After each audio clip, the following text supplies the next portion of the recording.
L'histoire commence avec un humain portant le coup final à un dragon, et ce dernier, dans ses derniers instants, admet qu'il ne se souvient pas d'avoir fait quoi que ce soit pour mériter d'être attaqué par les humains de cette manière. Il réfléchit au fait qu'il a même combattu à leur côté par moments et soupçonne qu'il pourrait y avoir une autre raison qui les pousse à le tuer. Au lieu de chercher des excuses, il accepte son sort, pensant qu'il a peut-être simplement vécu un peu trop longtemps. Il sait que ce n'est pas exactement la fin glorieuse à laquelle on pourrait s'attendre pour un dragon divin présent depuis l'âge des dieux, mais il s'en accommode, estimant que ce n'est pas la pire façon pour un dragon de mourir. Alors qu'il se réduit en poussière, sa dernière pensée est l'espoir de pouvoir enfin reposer dans l'au-delà, mais les dieux ont d'autres plans. Au lieu de la paix, il se retrouve réincarné dans le corps d'un enfant. Lorsqu'il ouvre les yeux, il voit ses parents et une vieille dame penchée au-dessus de lui. Le fait qu'il se réveille aussi rapidement surprend la vieille femme, qui pense immédiatement que l'enfant pourrait être doué. Son père, bien sûr, se gonfle de fierté, déclarant que c'est tout à fait naturel, après tout, c'est son fils.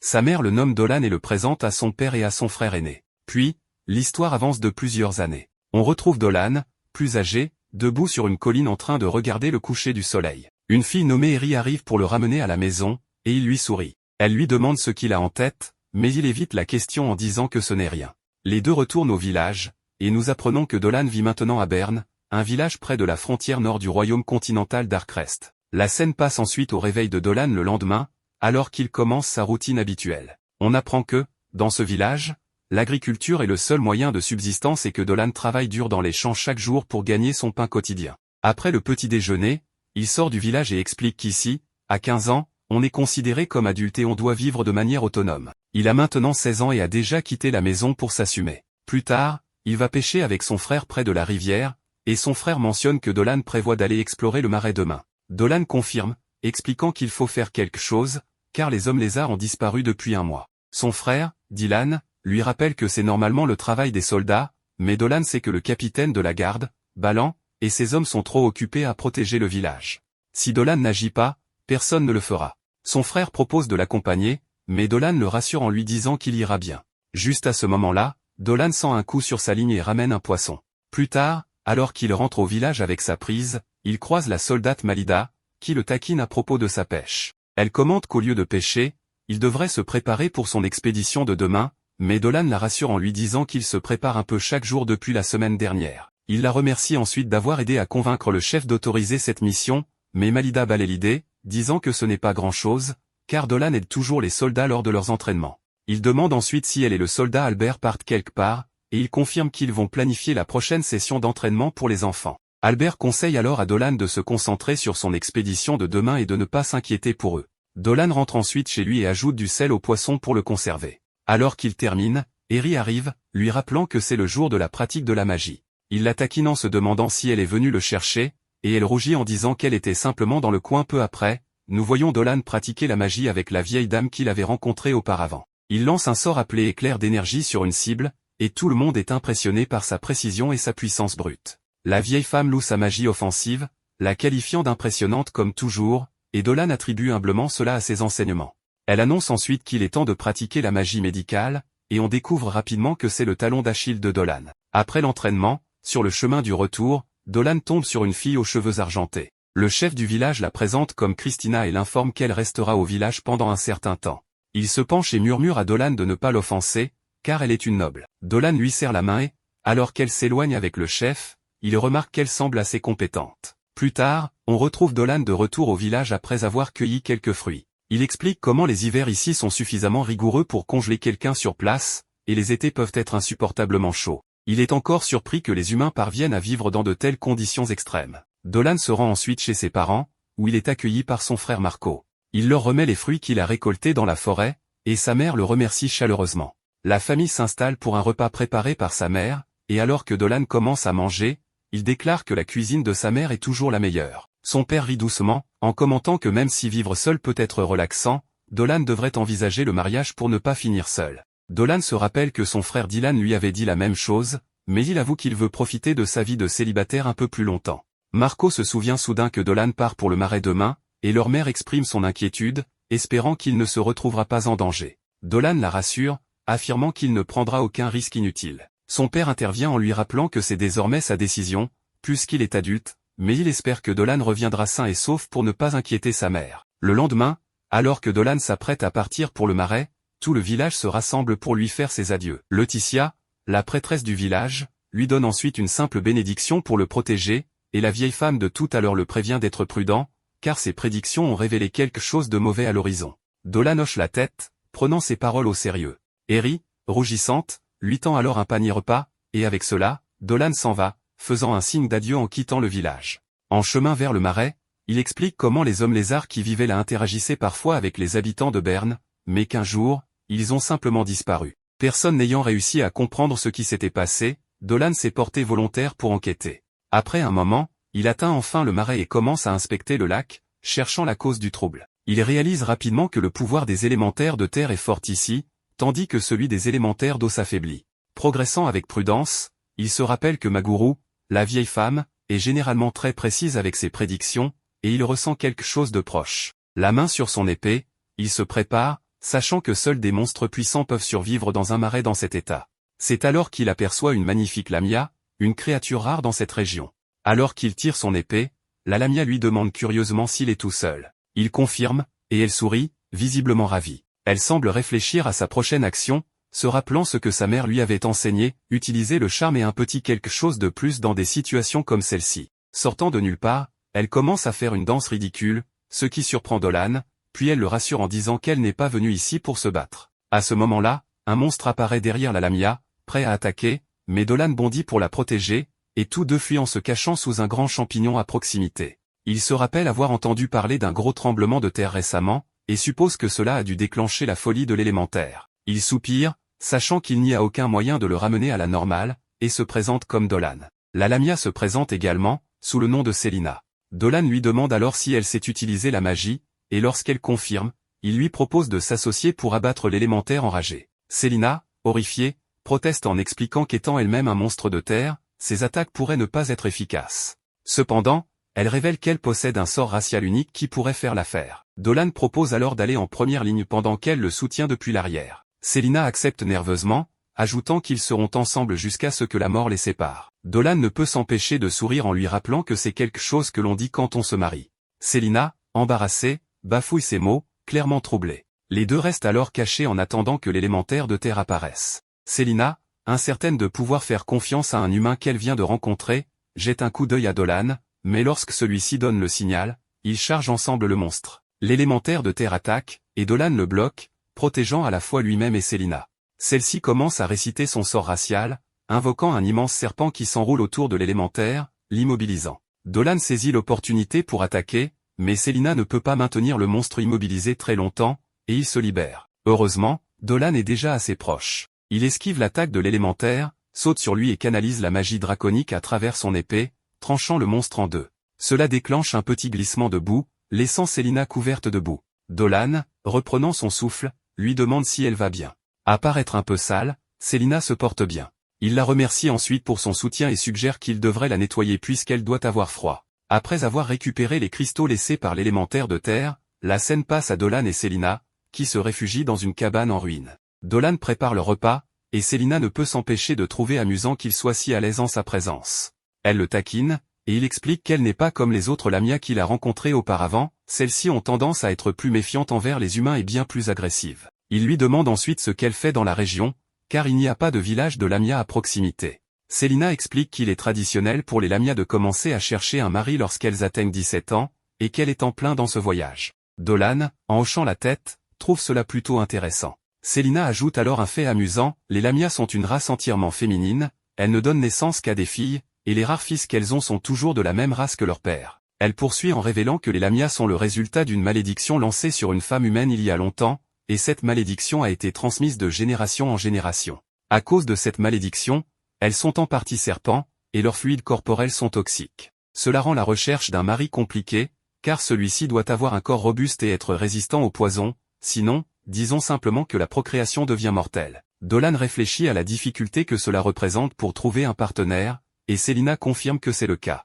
Elle raconte que sa mère a rencontré son père au cours de son propre voyage, et que son père était humain, tout comme Dolan. Dolan sourit, disant que c'est merveilleux, mais cela donne à Selina l'impression qu'il la traite comme une enfant. Il précise que ce n'était pas son intention, il la trouve simplement très mignonne. Cela embarrasse Selina, et tous deux s'installent pour manger. Selina, visiblement ravie par le repas, demande avec enthousiasme de quoi il est fait. Dolan est content qu'elle l'apprécie et révèle que c'est sa mère qui lui a appris à le préparer. Il explique que, pendant les nuits froides, sa famille se rassemblait autour de la marmite et partageait ce repas. Selina remarque à quel point il doit aimer sa famille, car son visage s'illumine chaque fois qu'il en parle. Dolan admet qu'elle a raison et réfléchit au fait qu'il n'est plus un ermite solitaire vivant dans une grotte. Le lendemain, il se serre la main pour se dire au revoir. En guise de cadeau de départ, Dolan se souvient que les Lamia aiment l'énergie vitale, alors il lui en donne un peu. Cependant, cela la fait s'effondrer par accident. Inquiet, Dolan lui demande rapidement si elle va bien, réalisant que l'énergie vitale d'un dragon était peut-être un peu trop pour elle. Mais Selina le rassure, affirmant qu'elle ira bien. Il lui dit ensuite qu'il retourne dans son village, et elle mentionne qu'elle va continuer vers le sud pour trouver un mari. Dolan l'invitait à visiter son village une fois qu'elle aura trouvé quelqu'un, disant qu'il aimerait la présenter à sa famille. Selina accepte avec un sourire, et ils se séparent, chacun allant dans sa propre direction. Plus tard, un garde et un civil du village modeste de Dolan aperçurent une femme traversant le pont en direction de Berne. Le civil fit remarquer qu'il était dangereux pour une jeune femme de voyager seule comme ça, mais elle les rassura en disant qu'il n'y avait aucun problème, car elle était plus forte qu'elle n'en avait l'air. Après tout, elle n'était qu'une humble Lamia. Lorsqu'ils réalisèrent qu'elle était une femme serpent, les hommes prirent la fuite, paniqués, sans oser regarder en arrière, laissant Selina frustrée par cet accueil. Pendant ce temps, chez Dolan, Maguru enseignait à ce dernier et à Eri les bases de la médecine magique. Contrairement à la médecine ordinaire, les potions magiques sont fabriquées à partir d'ingrédients infusés de magie et doivent être préparées avec une grande précaution pour être efficaces. Dans le pire des cas, la moindre erreur pouvait être fatale. À peine avait-elle fini d'expliquer cela que Dolan fit sa première erreur, et l'enseignante se mit à rire, commentant que le jeune homme n'était pas très doué pour les tâches délicates. Eri encouragea son frère à ne pas se décourager, notant qu'il avait un œil aiguisé pour les herbes médicinales et qu'il était excellent avec les enfants.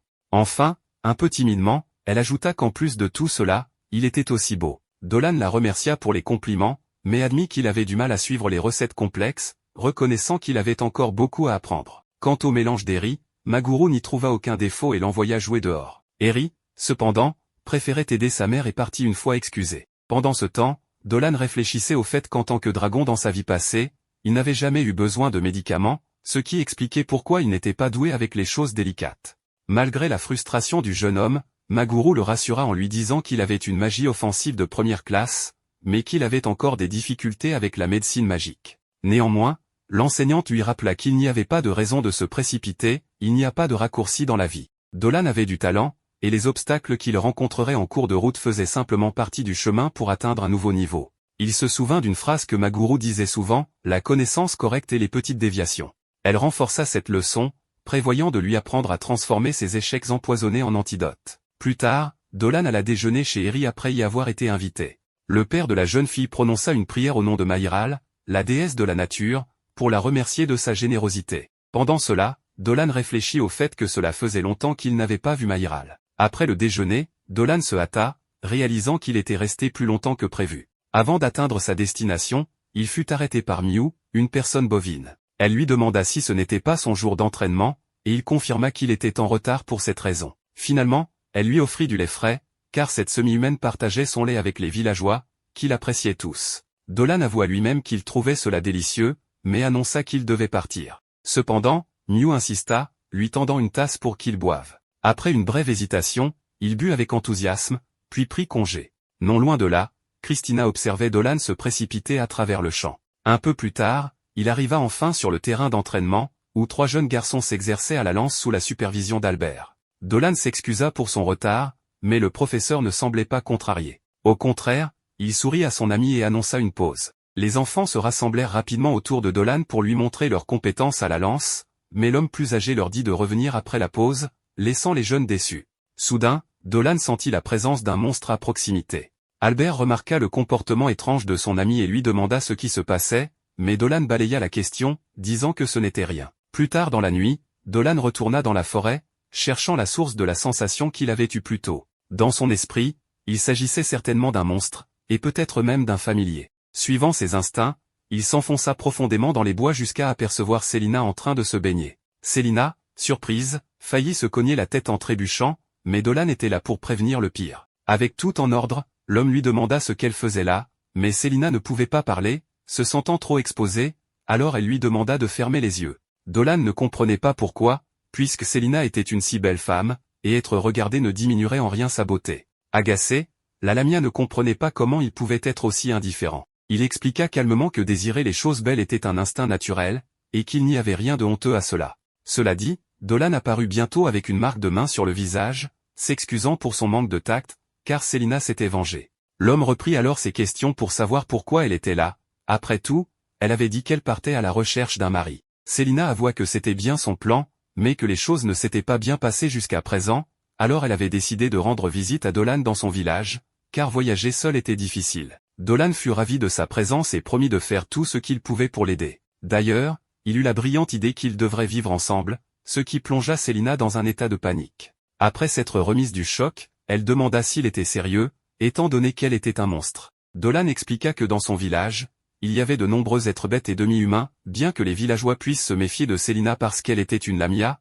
ses pouvoirs et sa personnalité gentille gagneraient sûrement leur confiance, lui permettant de vivre paisiblement à Berne. Surprise, Célina n'avait jamais imaginé qu'elle pourrait se lier d'amitié avec des humains. Dolan avoua ensuite que sa présence rendrait sa vie beaucoup plus agréable. Réfléchissant à ses propres paroles, Dolan se demanda pourquoi cela donnait l'impression qu'il courtisait cette demoiselle. Quoi qu'il en soit, l'invitation avait déjà été lancée et acceptée par la jeune fille. D'ailleurs, Célina confessa qu'elle avait une autre raison de chercher l'humain. En vérité, elle espérait qu'il pourrait partager un peu de son énergie vitale avec elle, car elle n'avait jamais ressenti une énergie aussi délicieuse qui la faisait se sentir aussi bien. À ce sujet, Dolan la rassura en lui disant que dès qu'ils commenceraient à vivre ensemble, Célina aurait tout ce qu'elle voudrait. Il lui tendit alors la main pour sceller l'accord avec la Lamia. Dès qu'elle répondit à son geste, il lui transféra un peu de son énergie vitale en guise de démonstration gratuite, et la pauvre créature s'excita de la pointe de sa queue jusqu'au bout de ses oreilles. Cela fait, Dolan expliqua son plan à Célina. Le lendemain, le capitaine et quelques subordonnés évaluèrent le 3e jour consécutif d'attaques mystérieuses dans le village,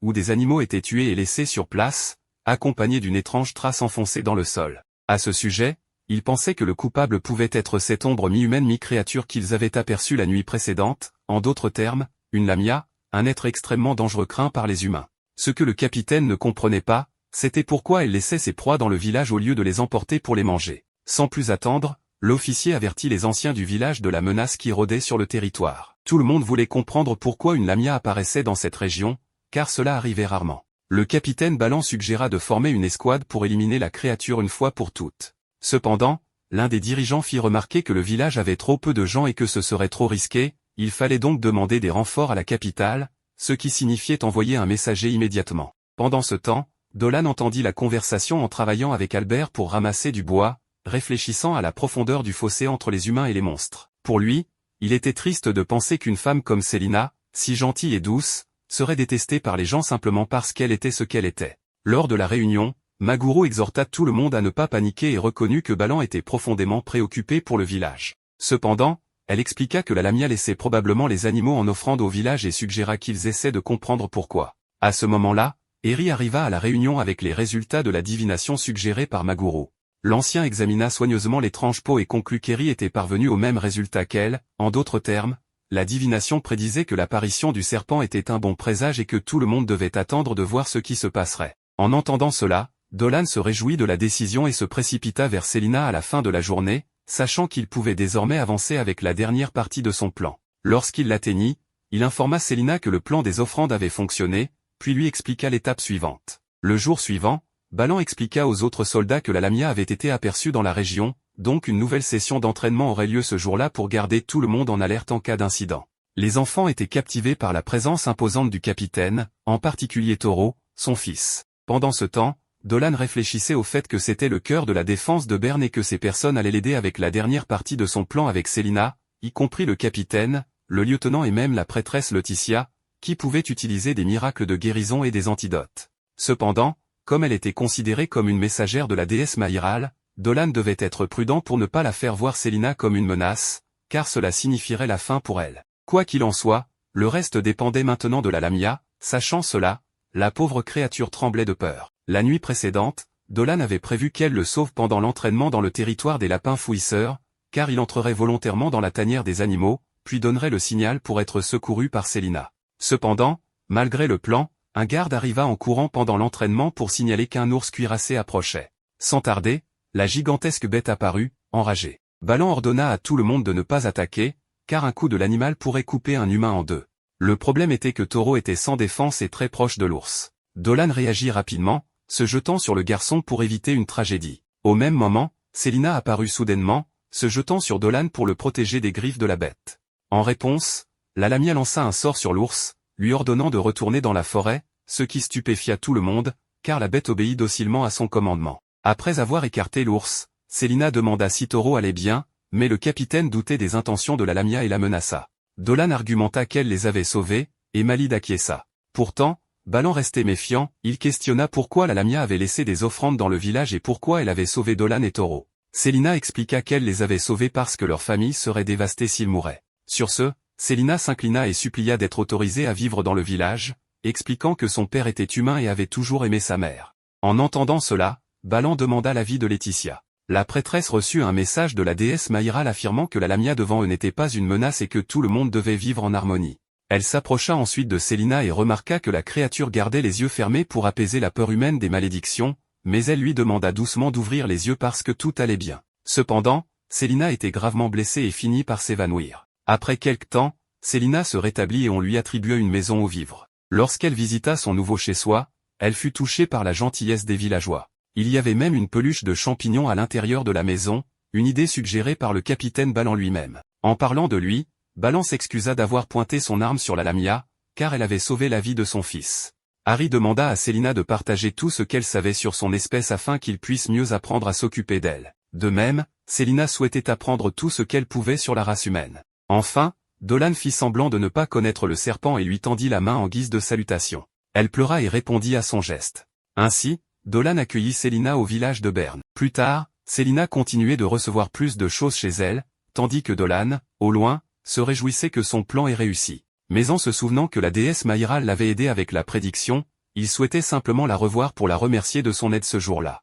Avec cela en tête, à la tombée de la nuit, Dolan se sépara de son corps comme s'il était un fantôme. Pour être plus précis, il s'agissait de sa forme astrale, avec laquelle il pouvait aller directement au plus haut du ciel, où il rencontra sa forme de dragon qu'il avait toujours eue, cette fois en présence de la déesse Maïral. La déesse trouva étrange d'être appelée divinité, plaisantant avec Dolan sur le fait qu'il était devenu si humain en si peu de temps. Quoi qu'il en soit, Dolan remercia Maïral pour l'oracle, car après tout, si celui-ci n'avait pas menti à ce moment-là, il n'aurait pas accepté Célina dans leur village. Mais en même temps, c'était étrange, car après son décès, il n'avait jamais pensé que Maïral le retrouverait transformé en simple humain.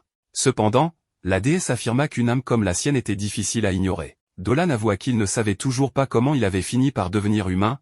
Après tout, le jour où on lui planta l'épée dans le corps, provoquant sa mort, il attendait simplement la fin. Malgré tout, il ne nia pas que renaître en tant qu'humain n'était pas totalement mauvais, car il avait appris qu'il existait des humains qui, malgré les adversités, vivent de toute leur force et sont heureux avec très peu. Il précisa que leur vie, bien que fugace par rapport aux êtres célestes, ne brillait pas moins que celle des dieux. Pour Maïral, celui qui brillait le plus à ce moment-là, c'était lui, remarquant que son cœur et son âme étaient remplis de joie ainsi que de nombreuses espérances. Selon la déesse, ce n'était pas un message destiné uniquement à lui, puisque la Lamia qu'il avait secourue brillait de la même manière. Et en un clin d'œil, il revint à sa forme humaine, où Célina, sans frapper, entra pour réveiller Dolan, car le coq avait chanté depuis un moment. En même temps, Célina se rendit compte qu'elle aurait pu ouvrir la porte et voir quelque chose d'inapproprié sans le vouloir, mais Dolan la rassura en expliquant qu'il venait juste de rêver d'une vieille amie qui lui disait des choses magnifiques et qu'il ne pouvait pas être plus heureux. Célina lui rappela qu'aujourd'hui était un jour important, car il avait promis de planter des pommes de terre avec Christina, qui l'attendait dehors avec impatience pour travailler. Pendant ce temps, en ville, nous voyons un grand château qui était la demeure particulière d'une femme qui avait même des fées nettoyant les livres. La même femme, dont la secrétaire semblait très heureuse de livrer les messages, reçut un message de Christina, la fierté de toute la ville. Pour cette raison, la femme particulière, utilisant un peu de magie, ouvrit la lettre pour la lire immédiatement. Dans la lettre adressée à la directrice Olivia, Christina notait qu'elle n'était pas entièrement satisfaite du climat extrême du nord de Galoa. Pourtant, c'était l'une des raisons pour lesquelles tous les citoyens s'entraînaient quotidiennement. Bien que ce ne fût qu'un combat de spectacle, tout le monde voyait la vice-capitaine souffrir, des paroles qui ne lui plaisaient pas du tout. Cependant, Christina elle-même demanda à ne pas être sous-estimée, alors Malida n'hésita pas à devenir sérieuse et tenta de finir Christina d'un seul coup, mais échoua finalement. En fin de compte, la victoire revint à la jeune femme aux cheveux blancs, qui, avec de meilleures compétences à l'épée, non seulement gagna l'auditoire, mais aussi le respect de Malida en lui tenant tête. Malgré cela, Christina reconnut que Malida avait également très bien combattu, ce qui fit légèrement rougir la vice-capitaine. Profitant de la proximité de Balan, Malida l'invita à déjeuner avec eux, et avec le soutien du capitaine, elle fut accueillie en un rien de temps. Continuant avec la lettre, Christina souligna que, malgré l'éloignement du lieu, le bonheur et la gentillesse étaient le quotidien des habitants. Même à la tombée de la nuit, elle fut accueillie par un banquet accompagné de l'hospitalité des cuisinières du village, qui ne pouvaient s'empêcher de la dévisager pour être trop séduisante. Balan proposa même un petit tournoi de pouvoir mais avec de l'alcool, voulant voir qui tiendrait le plus longtemps. Cependant, ses compagnons conseillèrent à Christina de ne pas accepter, car le capitaine était un ivrogne expert. Cela dit, Balan crut que la jeune femme ne voulait pas boire, mais se contenterait au moins des 2 idiots qui l'avaient amenée pour boire sans être rejetée. Cependant, Christina avait en réalité toujours voulu dire oui, mais elle restait trop timide. Cette même nuit, après avoir eu une belle chambre pour se reposer, elle aperçut le capitaine Balan qui venait tout juste de finir de boire. Pour cette raison, elle décida de s'entraîner un peu plus à l'extérieur de la chambre, sous la lumière de la lune, jusqu'à ce que Dolan et Célina apparaissent après une promenade nocturne. Célina remarqua que Christina semblait un peu triste et voulut savoir si quelque chose n'allait pas, mais comme Christina avait toujours des difficultés à communiquer, elle ne dit rien. La Lamia comprit en un instant et prit la main de son amie pour l'inviter à passer la nuit chez elle. À son arrivée, la première chose que Célina montra fut son lit, sa partie préférée de toute la maison, car il l'aidait à faire de beaux rêves. Cela fit comprendre à Christina que les lits des Lamia étaient différents de ceux des humains, mais même s'ils étaient différents, Célina lui proposa de l'essayer un moment pour éviter tout problème de refus. Dolan rappela à son ami que ce lit pourrait ne pas être aussi confortable pour un humain, ce qui apporta un peu de tristesse sur le visage de Célina. Mais, sans savoir pourquoi, Christina s'allongea sur le lit pour voir ce que cela donnait. En testant également les oreillers, elle ne put nier qu'ils étaient extrêmement confortables pour n'importe quel être. Ce lit et cette maison, selon la Lamia, étaient grâce à Dolan, qui ne tarda pas à expliquer à quel point il avait aidé Célina à être acceptée dans le village malgré son appartenance à une autre espèce. Cependant, même si tout allait bien, elle ne pouvait s'empêcher d'être heureuse, car plus elle passait de temps au village, plus elle adorait ses habitants. Elle raconta également que Balan aimait boire le lait de sa femme, et même les villageois organisaient des compétitions pour voir qui en buvait le plus lors d'un tournoi local, ce qui fit comprendre à Christina pourquoi le capitaine avait voulu rivaliser avec elle. Célina raconta aussi que le frère de Dolan était un excellent pêcheur et qu'il avait même pêché un poisson géant récemment, qu'il partagea avec toute sa famille. Dolan expliqua que non seulement son frère ou le capitaine avait des talents spéciaux, mais que les autres villageois étaient également doués dans différents domaines, il suffisait simplement de les connaître. Par exemple, Marida, malgré son statut de vice-capitaine, adorait les sucreries. Avant de continuer, Célina demanda à Dolan ce qu'il faisait là, debout, et les 2 femmes le jetèrent sur le lit pour qu'il puisse lui aussi tester son confort, ce qui les fit rire aux éclats, et qui sait quoi d'autre. Le lendemain, les villageois se réunirent pour essayer le lait de Mew. En effet, il s'agissait d'un autre défi ouvert avec Balan pour voir qui oserait boire plus de lait que lui. À ce moment-là, Christina arriva avec Célina, accueillie par les sourires des habitants. Christina ne nia pas qu'elle était venue pour goûter ce lait dont Balan se vantait tant, alors sa femme alla directement chercher un peu pour la jeune femme, qui après une bonne gorgée, remarqua à quel point il était délicieux, ce qui ravit Mew. Ces paroles furent perçues comme un défi par le capitaine, qui voyait en Christina une éventuelle adversaire. Lorsqu'elle affirma être la plus grande buveuse du village, la compétition commença et de nombreuses rondes furent servies ce jour-là, jusqu'à presque épuiser Balan, qui montrait des signes de faiblesse à force de boire. Finalement, le capitaine s'évanouit après avoir trop bu, et Christina triompha ce jour-là avec un sourire sur le visage. Même après sa victoire, Dolan voulut savoir si elle se sentait bien après avoir bu autant de lait et s'il s'agissait d'une vraie victoire contre le puissant capitaine. À ce moment-là, Mew apparut pour lui demander si elle avait le temps de goûter le lait de Mirou, sa fille. Elle aurait aimé le faire goûter à son mari en premier mais en le voyant aussi épuisé, il serait préférable de ne pas le déranger pour un moment. Christina prit donc une grande gorgée pour évaluer la qualité de ce lait, le trouvant encore plus sucré que le précédent, ce qui la rendait vraiment délicieux, et finit par recevoir un grand câlin de Mirou, rempli de joie. À la fin de la lettre, Olivia lut que Bern semblait faire un trou dans son cœur. Au même moment, une visite arriva pour Olivia, qui se retrouva en un clin d'œil dans une fête très importante. Mais depuis la distance, elle entendait les murmures de tout le monde, disant que Christina s'était liée d'amitié avec une Lamia, et les gens de la haute société n'étaient pas très à l'aise d'être proches d'un monstre dangereux.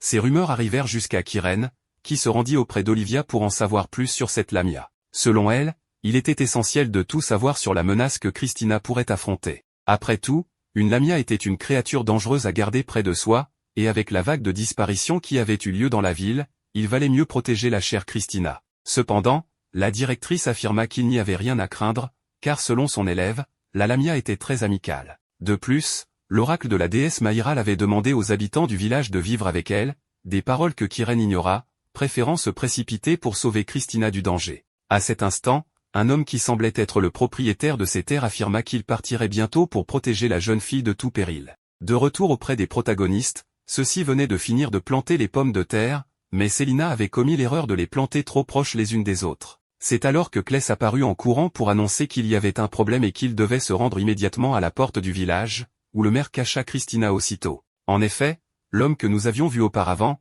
nommé Goda, était aussi le commissaire de la frontière nord, et accompagné de ses soldats, il voulait savoir pourquoi Dolan avait amené une lamia sur ces terres sacrées du roi. Avant que Dolan ne puisse dire un mot, le prêtre voulut rappeler à Goda que l'oracle de Maïral les avait bénis avec la jeune lamia. Cependant, l'ancêtre n'était pas très croyant et voulait simplement éliminer la menace avant qu'elle ne fasse du mal. Dolan rappela à l'homme que la parole de la déesse était plus que suffisante pour ce genre de choses, mais l'ancêtre lui rappela que, s'il voulait rester sur ces terres, il devait se présenter devant le général, qui déciderait si la lamia était dangereuse ou non, les lois étant la priorité dans ce monde. Dolan, en tant que responsable de son arrivée, voulut l'accompagner. Goda n'y vit aucun inconvénient, pensant qu'il souhaiterait sûrement aussi s'entretenir avec lui pour la même raison. À leur arrivée au crépuscule, les villageois remarquèrent que leurs amis étaient emmenés, et Christina songea à parler à la directrice de cette affaire, pensant qu'avec un peu d'influence, elle pourrait changer les choses. En invoquant les lois du vent, elle accéléra pour courir le plus vite possible jusqu'à sa destination, tandis que les heures passaient. Dans le carrosse, Célina semblait calme, mais pas complètement. En voyant que Dolan avait un peu froid, elle lui donna la permission d'utiliser sa couverture et remarqua aussi qu'il paraissait triste de lui avoir causé autant de problèmes ce jour-là. Avec une étreinte que la mère de Dolan lui avait apprise, il put réconforter Célina durant le reste du voyage. Christina parvint finalement à atteindre la capitale du royaume pour discuter avec Olivia de ce qui s'était passé, autour d'une tasse de thé bien chaud. Olivia lui expliqua qu'avec la bénédiction de la déesse, il ne leur arriverait rien de mal, mais la principale raison de la convocation de Célina était en réalité Kyrène, une générale du gouvernement, qui planifiait de rendre la lamia responsable des disparitions survenues dans le royaume. Malgré la distance, l'un des soldats réveilla Célina en pleine nuit, laissant présager le pire. Le duo est emmené chez Goda, qui révèle des informations qui les laissent stupéfaits. Peu après, ils arrivent en ville et sont conduits chez Kyrène. Elle remercie Célina d'avoir fait ce long voyage. Dolan se présente comme le chaperon de la lamia. Lorsqu'on lui demande de s'identifier, Kyrène devine qu'ils doivent avoir faim et les invite à se joindre à elle pour le dîner. La mage congédie le commissaire et lui ordonne de préparer son rapport. Pendant ce temps, Olivia continue d'expliquer l'influence significative que la mage exerce au sein du gouvernement général. La directrice hésite à prendre une mesure qui pourrait être interprétée comme un abus de pouvoir. Goda rejoint leur conversation, et Christina exige de savoir où se trouvent ses amis. Il demande la permission à Olivia avant de répondre, s'assurant d'abord que la meilleure élève est au courant des récents cas de disparition de jeunes femmes dans la ville. Il révèle qu'il se dit que Kyrène serait en vie depuis plus de 300 ans. Christina devine qu'il soupçonne qu'elle utilise de la magie interdite, car une telle longévité est contre nature. Le commissaire révèle qu'on murmure qu'elle posséderait les corps de jeunes femmes grâce à cette magie pour prolonger sa vie. Ils craignent que Kyrène s'intéresse à Célina pour de mauvaises raisons. Le trio se prépare à confronter la mage.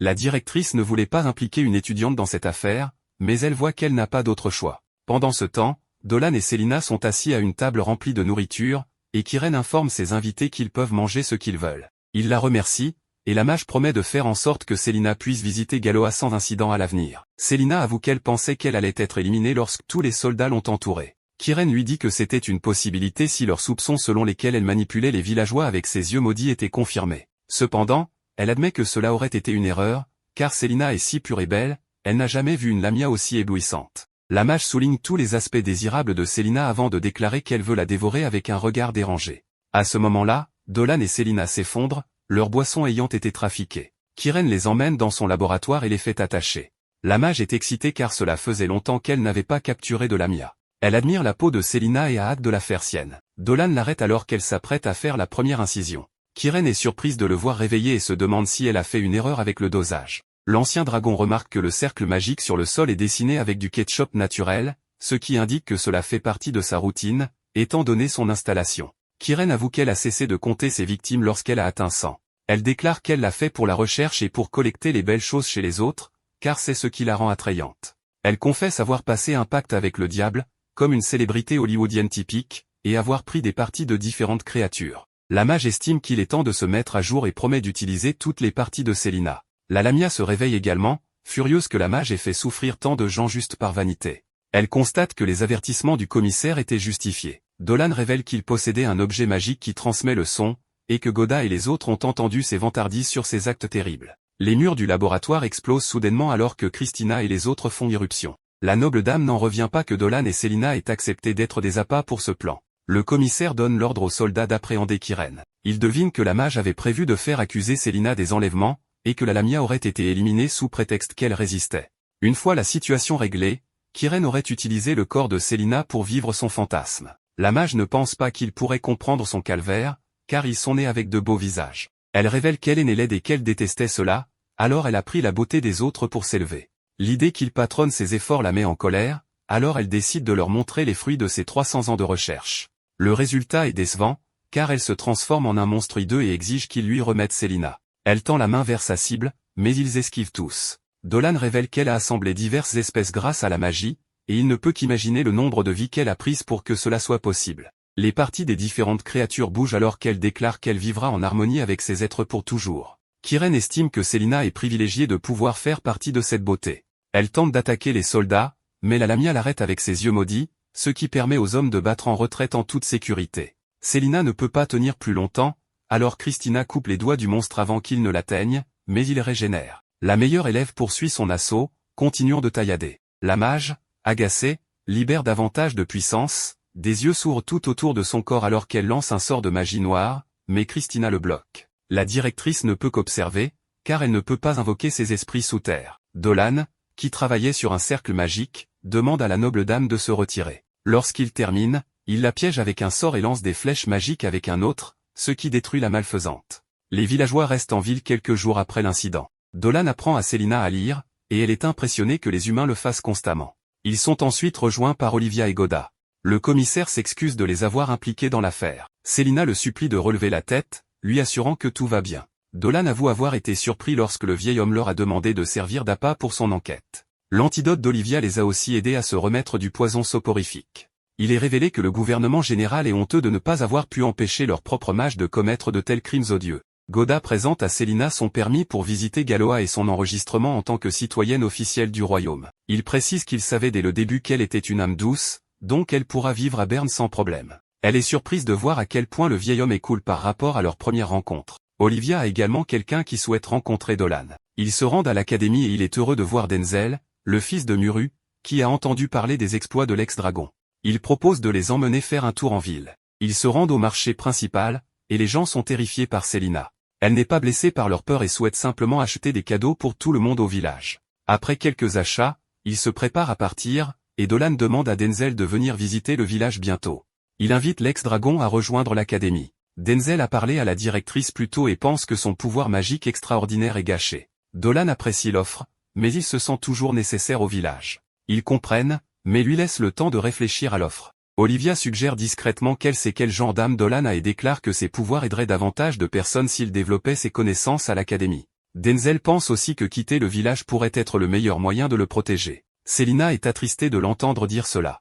En route vers Berne, Dolan avoue que l'offre l'intrigue, mais qu'il a encore beaucoup à faire au village. La noble dame voit qu'il aime son lieu de naissance et comprend pourquoi, mais elle pense toujours que l'académie lui offrirait des expériences qu'il ne pourrait pas trouver au village. Pendant ce temps, dans une forêt, un chasseur est troublé lorsqu'il voit une armée de monstres fourmis sortir d'un portail. Ils sont libérés par un groupe suspect, leurs yeux brillent à travers le portail. Peu de temps après, Dolan et Christina aident à entraîner les enfants du village tandis que Selina et Balan les observent depuis la ligne de touche. Selina commence soudain à se rappeler de l'offre que Dolan a reçue pour rejoindre l'académie, et elle s'inquiète qu'il la laisse derrière pour partir loin d'elle. Tandis qu'elle est perdue dans ses pensées, les enfants du village commencent à jouer avec sa queue, ce qui la fait courir après eux. Dolan pense que Selina est devenue une part importante du village et espère que les choses resteront ainsi. À ce moment-là, Christina, épuisée, s'approche de lui et lui demande de l'accompagner pour explorer la forêt. Elle explique qu'il y a de puissants et dangereux monstres dans la forêt et qu'elle souhaite tester ses compétences contre eux. Dolan lui dit qu'elle ne devrait pas s'aventurer dans la forêt sans raison valable,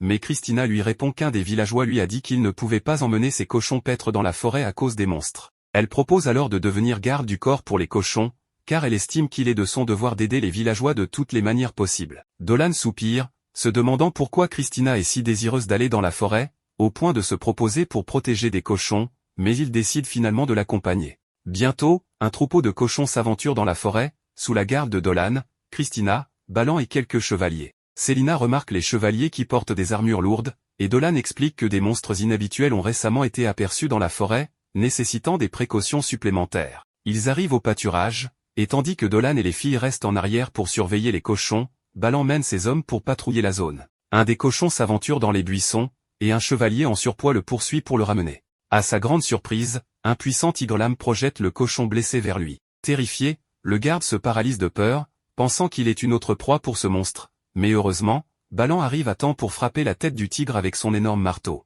Il avertit le soldat d'être plus attentif à son environnement, mais ironiquement, il ne remarque pas une gigantesque fourmi noire qui s'approche furtivement derrière lui. La fourmi géante l'attaque, et il semble qu'elle soit trop puissante pour Balin. Dolan et les filles entendent les cris de Balin et se précipitent vers lui pour le retrouver déjà vaincu par la fourmi géante. Celle-ci bondit ensuite vers Dolan, mais il la neutralise avec une boule d'énergie. Christina lui demande quel type de monstre c'est, et Dolan répond que ce n'est pas un monstre, mais un démon des enfers. Celui-ci n'est qu'un simple éclaireur de Baran, mais il est tout de même trop puissant pour les guerriers ordinaires. Christina lui demande alors comment il en sait autant sur les démons, et il lui répond qu'il a lu à leur sujet dans les livres d'une vieille sorcière. Il dit ensuite à Christina qu'il va immobiliser le monstre et qu'elle doit en profiter pour l'achever. Elle accepte et s'élance pendant que Dolan affaiblit le démon fourmi avec un tir magique. Christina profite de l'opportunité et tranche la tête de la fourmi. Elle a du mal à croire qu'elle vient de combattre un démon, et Dolan lui demande de ne rien dire aux villageois à ce sujet. Il retourne au village, et la nuit, tout le monde se rassemble chez le chef du village. Celui-ci revient de la maison de Balin après s'être assuré de son état et informe les villageois que Balin est toujours inconscient, bien que sa vie ne soit plus en danger. Les villageois discutent alors de cet étrange monstre, assez puissant pour vaincre le capitaine des soldats du village. Peu après, la vieille sorcière arrive avec de bonnes nouvelles, Balin a retrouvé ses esprits et devrait bientôt aller mieux. Cependant, elle remarque que Balin a été blessé par une créature encore plus puissante que le tigre-lame. Dolan affirme qu'il se passe quelque chose de grave dans la forêt et se porte volontaire pour enquêter. La vieille sorcière lui conseille de vivre en harmonie avec la nature, peu importe les défis qu'elle impose, expliquant que la créature n'a attaqué Balin que parce qu'ils ont envahi son territoire. Dolan insiste pour enquêter, arguant que la situation pourrait empirer, et la sorcière accepte finalement, à condition qu'il emmène quelqu'un avec lui. Christina se porte volontaire, mais le chef du village refuse, estimant que sa sécurité est essentielle. C'est alors que Célina saisit l'opportunité et se propose, ce à quoi Dolan ne peut dire non en voyant sa détermination. Le lendemain, Dolan et Célina se préparent pour la forêt, où ils trouvent Christina qui les attend, impatiente de participer malgré les ordres du chef. Peu après, ils rencontrent des araignées géantes et les battent, puis tombent sur un singe cornu. Christina se prépare à attaquer, mais Célina parvient à calmer la créature en lui offrant une pomme. Dolan et les autres prennent une pause repas et partagent leur nourriture avec la famille de singes. Christina demande à Célina si elle n'a pas peur des monstres, et celle-ci lui rappelle qu'elle en est elle-même. Célina encourage Christina à nourrir les bébés singes, et elle commence à les trouver adorables. Dolan observe que les créatures ont été chassées de leur territoire par un monstre plus puissant. Pendant leur pause, Célina remarque à quel point Christina est gracieuse même en mangeant un simple morceau de pain. Dolan est d'accord, ce qui embarrasse Christina. Célina, se sentant un peu jalouse, demande à Christina comment elle fait pour être si charmante, espérant utiliser ses astuces pour trouver un mari. Dolan rassure Célina en disant qu'elle est déjà charmante, ce qui la fait rougir et rêver d'une vie de couple avec lui. Soudain, une boule est lancée dans leur direction, contenant une fée inconsciente. Ils sont attaqués par une autre fourmi démoniaque, mais Dolan et Christina la neutralisent. Cependant, d'autres démons arrivent, encerclant leur groupe. Dolan les affronte avec ses flèches d'énergie, et Christina en élimine d'autres. Alors qu'une fourmi attaque Christina par derrière, Célina la sauve en utilisant sa magie. Il réveille alors la fée, qui se présente sous le nom de Marle et explique que les fourmis la pourchassaient sur ordre d'un démon supérieur. Marle leur demande de l'aide pour sauver son peuple, car le danger est immense. Au même moment, ils se sentent encerclés, mais cette fois par des créatures non hostiles. Dolan pose son épée pour montrer qu'il ne représente pas une menace, et Christina l'imite. C'est alors qu'une tribu d'elfes de la forêt surgit, et leur chef se présente pour secourir Marle. À ce moment-là, l'esprit se précipite vers le commandant Gio en suppliant « Je vous en prie, ces humains m'ont sauvé, ne les combattez point ». Célina perçoit qu'ils ont pénétré la forêt des elfes, et Dolan l'informe qu'il semble bien que ce soit le cas, mais qu'ils doivent rester vigilants pour éviter toute embuscade. Le commandant Gio s'avance vers eux pour les remercier d'avoir aidé Marle, la fée, et demande pourquoi ils sont venus dans les bois. Dolan explique qu'ils ont entendu des bruits étranges et qu'ils sont venus enquêter, bien qu'ils réalisent à présent qu'ils auraient dû demander l'autorisation d'abord, et il exprime ses regrets. Le commandant Gio comprend les intentions bienveillantes de Dolan, mais il les avertit de partir immédiatement car les bois sont en grave danger. Dolan lui demande s'il parle des légions démoniaques et lui explique qu'il sait qu'elles sont également apparues dans leur village. Gio confirme qu'ils sont actuellement en combat contre la horde démoniaque dans les bois. Christina, troublée, demandent comment ils gèrent la situation et s'ils ont prévenu le royaume de cette urgence, saisissant les vêtements de Gio avec agitation. Ces guerriers se mettent en garde pour le protéger, tandis que Célina tente de calmer Christina en lui disant de parler plus doucement. Mais Christina rétorque, comment puis-je parler doucement alors qu'un seul démon peut causer une dévastation massive, sans parler d'une légion entière? Elle se tourne vers Gio en lui proposant leur aide, voyant que ces humains veulent réellement aider et semblent robustes, notant que Christina est particulièrement habile à l'épée. Dolan, observant la détermination de Christina, songe que son tempérament fougueux sert leur cause en ayant influencé les elfes. Il réfléchit à ce qu'ils ont dit au sujet de la horde démoniaque et de la possibilité d'un portail colossal reliant le royaume démoniaque au bois dangereux. Si le portail se manifeste complètement, des démons plus grands et plus puissants pourraient émerger, mais il jure de les anéantir avant cela. Dolan fait alors une proposition au commandant Gio, puisque la situation est une urgence, comme il l'a déclaré, il ne pourra pas gérer cela seul. Il demande s'ils peuvent aider temporairement, même si cela enfreint les règles. À cet instant, le frère de Gio intervient pour dire qu'il apprécie le devoir de son frère en tant que chef, mais qu'ils doivent avant tout protéger leurs compagnons de village, même si cela signifie ignorer les règlements. Gio, après avoir observé leurs expressions pleines de sincérité, accepte leur aide, reconnaissant leur force, comme étant d'une puissance immense. Alors qu'ils scellent cette alliance, une énorme explosion retentit, semblable à la détonation d'une bombe nucléaire. Ils aperçoivent le portail, et Dolan se dit intérieurement qu'il reconnaît cette sensation étrange, le portail doit être entièrement ouvert. Il voit alors des créatures bizarres émerger, accompagnées d'une jeune femme aux cheveux cramoisis et de démons colossaux. Dolan et ses compagnons déclenchent une énergie spéciale en utilisant la sorcellerie du vent, leur conférant une vitesse étonnante alors qu'ils se précipitent vers l'avant à toute allure. La jeune femme aux cheveux rouges parle aux démons, se réjouissant de la clairière dans la forêt, idéale pour exécuter les désirs de leur seigneur démoniaque. Elle propose un jeu, qui trouvera les elfes en premier pourra les tuer. Peu après, un flot d'insectes converge sur Dolan et ses compagnons. Ils décident de les éliminer pour les empêcher d'atteindre leur village. Nous voyons alors Géolude, le premier des 4 chevaliers démons, lancer une attaque pour débuter le combat contre les aventuriers. Malgré leurs flèches, Géolude est bien plus puissant et résiste aisément. Le commandant Gio, aux côtés de Dolan et des autres, se précipite vers les démons, informant Dolan que les esprits l'ont averti de l'attaque au nord du village, sans doute de ces démons de haut niveau. Il insiste pour qu'ils infiltrent le village par le sud-ouest afin de renforcer les défenses avant qu'il ne soit trop tard. Il retourne alors vers Géolude, qui a vaincu de nombreux aventuriers. Il leur explique qu'ils ont tenté de contrôler les forces, mais qu'ils n'ont pas pu supporter un seul de ces coups.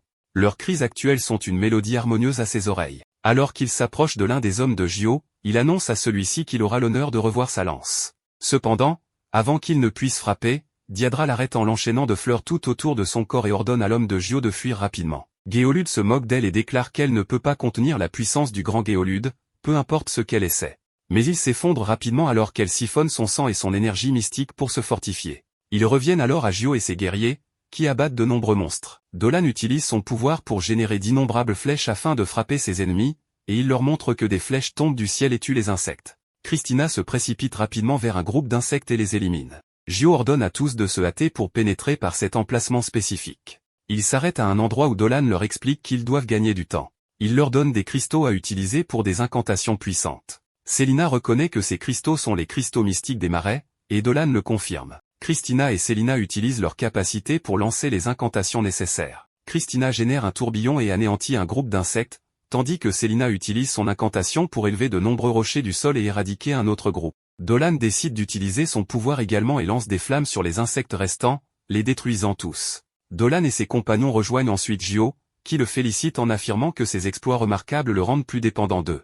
On observe alors Diadra en compagnie de Géolude, qui lui reproche d'avoir commis de nombreuses erreurs en écrasant la végétation, en tuant des insectes et en prenant les vies de ceux qui habitent les bois. Géolude répond qu'il ne considère aucun de ces actes comme des transgressions, car pour lui, la véritable transgression est d'être faible. Il explique que les habitants de cette forêt ont été tués parce qu'ils étaient faibles. Diadra s'adresse à Géolude et lui dit que ses paroles irritent ses oreilles. Elle ajoute qu'il est extrêmement faible et que sa présence dans ce monde est une erreur. Elle utilise sa magie, mais Rafflesia émerge et le sauve, rompant l'incantation. Elle exprime sa satisfaction de rencontrer une personne possédant une puissante énergie mystique, et se présente comme l'une des 4 chevaliers démons. Dolan et ses compagnons arrivent rapidement, et Gio indique qu'ils sont dans l'établissement elfique, mais qu'ils n'ont pas le temps d'explorer. La scène se déplace alors vers le brutal Géolude, qui s'adresse à Rafflesia et lui fait savoir qu'il n'avait pas besoin de son aide, car il aurait pu s'en occuper lui-même. Rafflesia lui répond qu'il feint la force, mais que sa fonction est de se précipiter pour semer le désordre, et qu'il n'a donc pas d'autre option. Il rétorque que sa fonction est de tuer leurs adversaires avant tout le monde. Elle lui répond qu'il est le seul à le croire et qu'ils doivent maintenant se préparer à infliger de la souffrance à Diadra. Diadra rit en leur faisant remarquer qu'ils collaborent, et leur annonce qu'elle va les affronter tous les deux avec ses compagnons. Diadra tente de faire appel à sa magie, mais constate qu'il n'y a aucune réaction. Rafflesia se moque d'elle en lui disant qu'elle fait appel aux esprits des fleurs, ajoutant qu'elle a vu une belle collection de fleurs en venant ici et qu'elle n'a pas pu s'empêcher d'en savourer quelques-unes. Elle précise que l'esprit du lys s'est fané en hurlant, et que l'esprit du ginseng a supplié de l'aide en se fanant. Les esprits du lys blanc ont été déchirés par ses griffes, mais les fleurs rouges étaient les plus dévouées et ont crié pour de l'aide. Diadra devient furieuse et hurle que tous les esprits qu'elle a anéantis étaient ses compagnons et sa famille. Elle attaque Rafflesia avec sa magie, mais Rafflesia rit et affirme que cette fureur est pour une raison futile. Elle explique que les fleurs rivalisent pour se nourrir dans la terre pour grandir, et que Diadra devrait se réjouir qu'il y ait moins de concurrence. En réalité, elle lui assure qu'elle devrait la remercier. Diadra lui promet alors qu'elle paiera pour ce qu'elle a fait, et qu'elle ne laissera pas une trace d'elle. Elle attaque avec des branches d'arbres, mais Rafflesia crée une barrière et affirme qu'elle est aussi un esprit des fleurs, mais que sa fleur ne pousse pas à la surface de ce monde. Elle révèle qu'elle est une fleur du royaume démoniaque, épanouie seulement par le sang et la vie, et que toutes les créatures n'existent que pour nourrir sa croissance. Diadra tente d'utiliser sa magie à nouveau, mais Rafflesia la neutralise. Diadra lui rappelle alors qu'elle devrait comprendre que plus une fleur est magnifique, plus ses épines sont acérées, et que c'est un ancien proverbe qu'elle devrait retenir. Rafflesia devient furieuse en voyant du sang sur son visage, et déclare qu'il est impardonnable pour un simple esprit des fleurs de salir sa beauté, affirmant qu'elle a commis une transgression grave. Diadra lui répond que sa colère est futile et qu'elle a décidé de la tuer. Leur affrontement s'intensifie. Géolude annonce que c'est lassant et qu'il va conclure cela d'un seul coup de sa lance. Il ajoute qu'il ne pense pas que ses lianes fonctionneront contre lui sans l'élément de surprise. Tous deux attaquent Diadra ensemble, et Rafflesia la frappe, la faisant s'effondrer au sol, blessée et avec son énergie épuisée. Elle murmure qu'elle ne peut pas mourir avant de venger ses compagnons et sa famille. Soudain, une force puissante descend des cieux, Dolan se matérialise, et tout le monde reste stupéfait, car il est humain. Et malgré le fait qu'il ait des ennemis devant lui, il leur tourne simplement le dos pour montrer son inquiétude pour Diadra.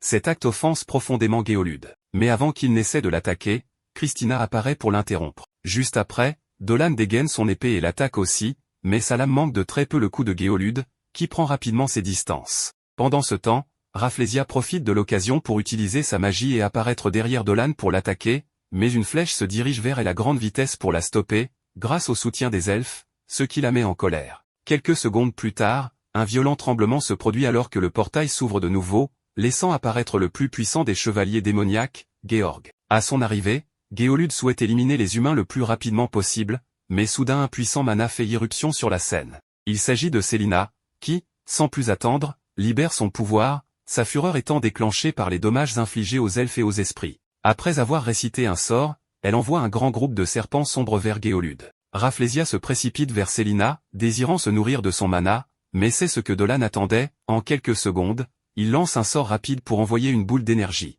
Diadra combine cet assaut avec un des siens, causant ainsi des dégâts considérables. Après cela, Dolan félicite Célina pour son bon travail, car elle est capable de retenir Géolude. Profitant de sa vulnérabilité, elle prend le temps de préparer un puissant sort pour créer une lance, mais au lieu de la lancer sur Géolude, elle la dirige vers un objet qui s'approche d'eux, lancé par Georg, qui ne semble pas vouloir les laisser nuire à son compagnon. L'impact des deux objets crée un écran de fumée, permettant à Geren d'apparaître sans attirer l'attention. Là, il dit à Géolude qu'il est pathétique et, après s'être présenté, défie Célina en duel. Cela ne fait qu'énerver Géolude, qui libère une force lui permettant de se libérer, lui faisant bien comprendre que Célina est sa proie. Voyant qu'il s'apprête à l'attaquer, Dolan n'hésite pas à aller la protéger, mais n'arrive pas à temps.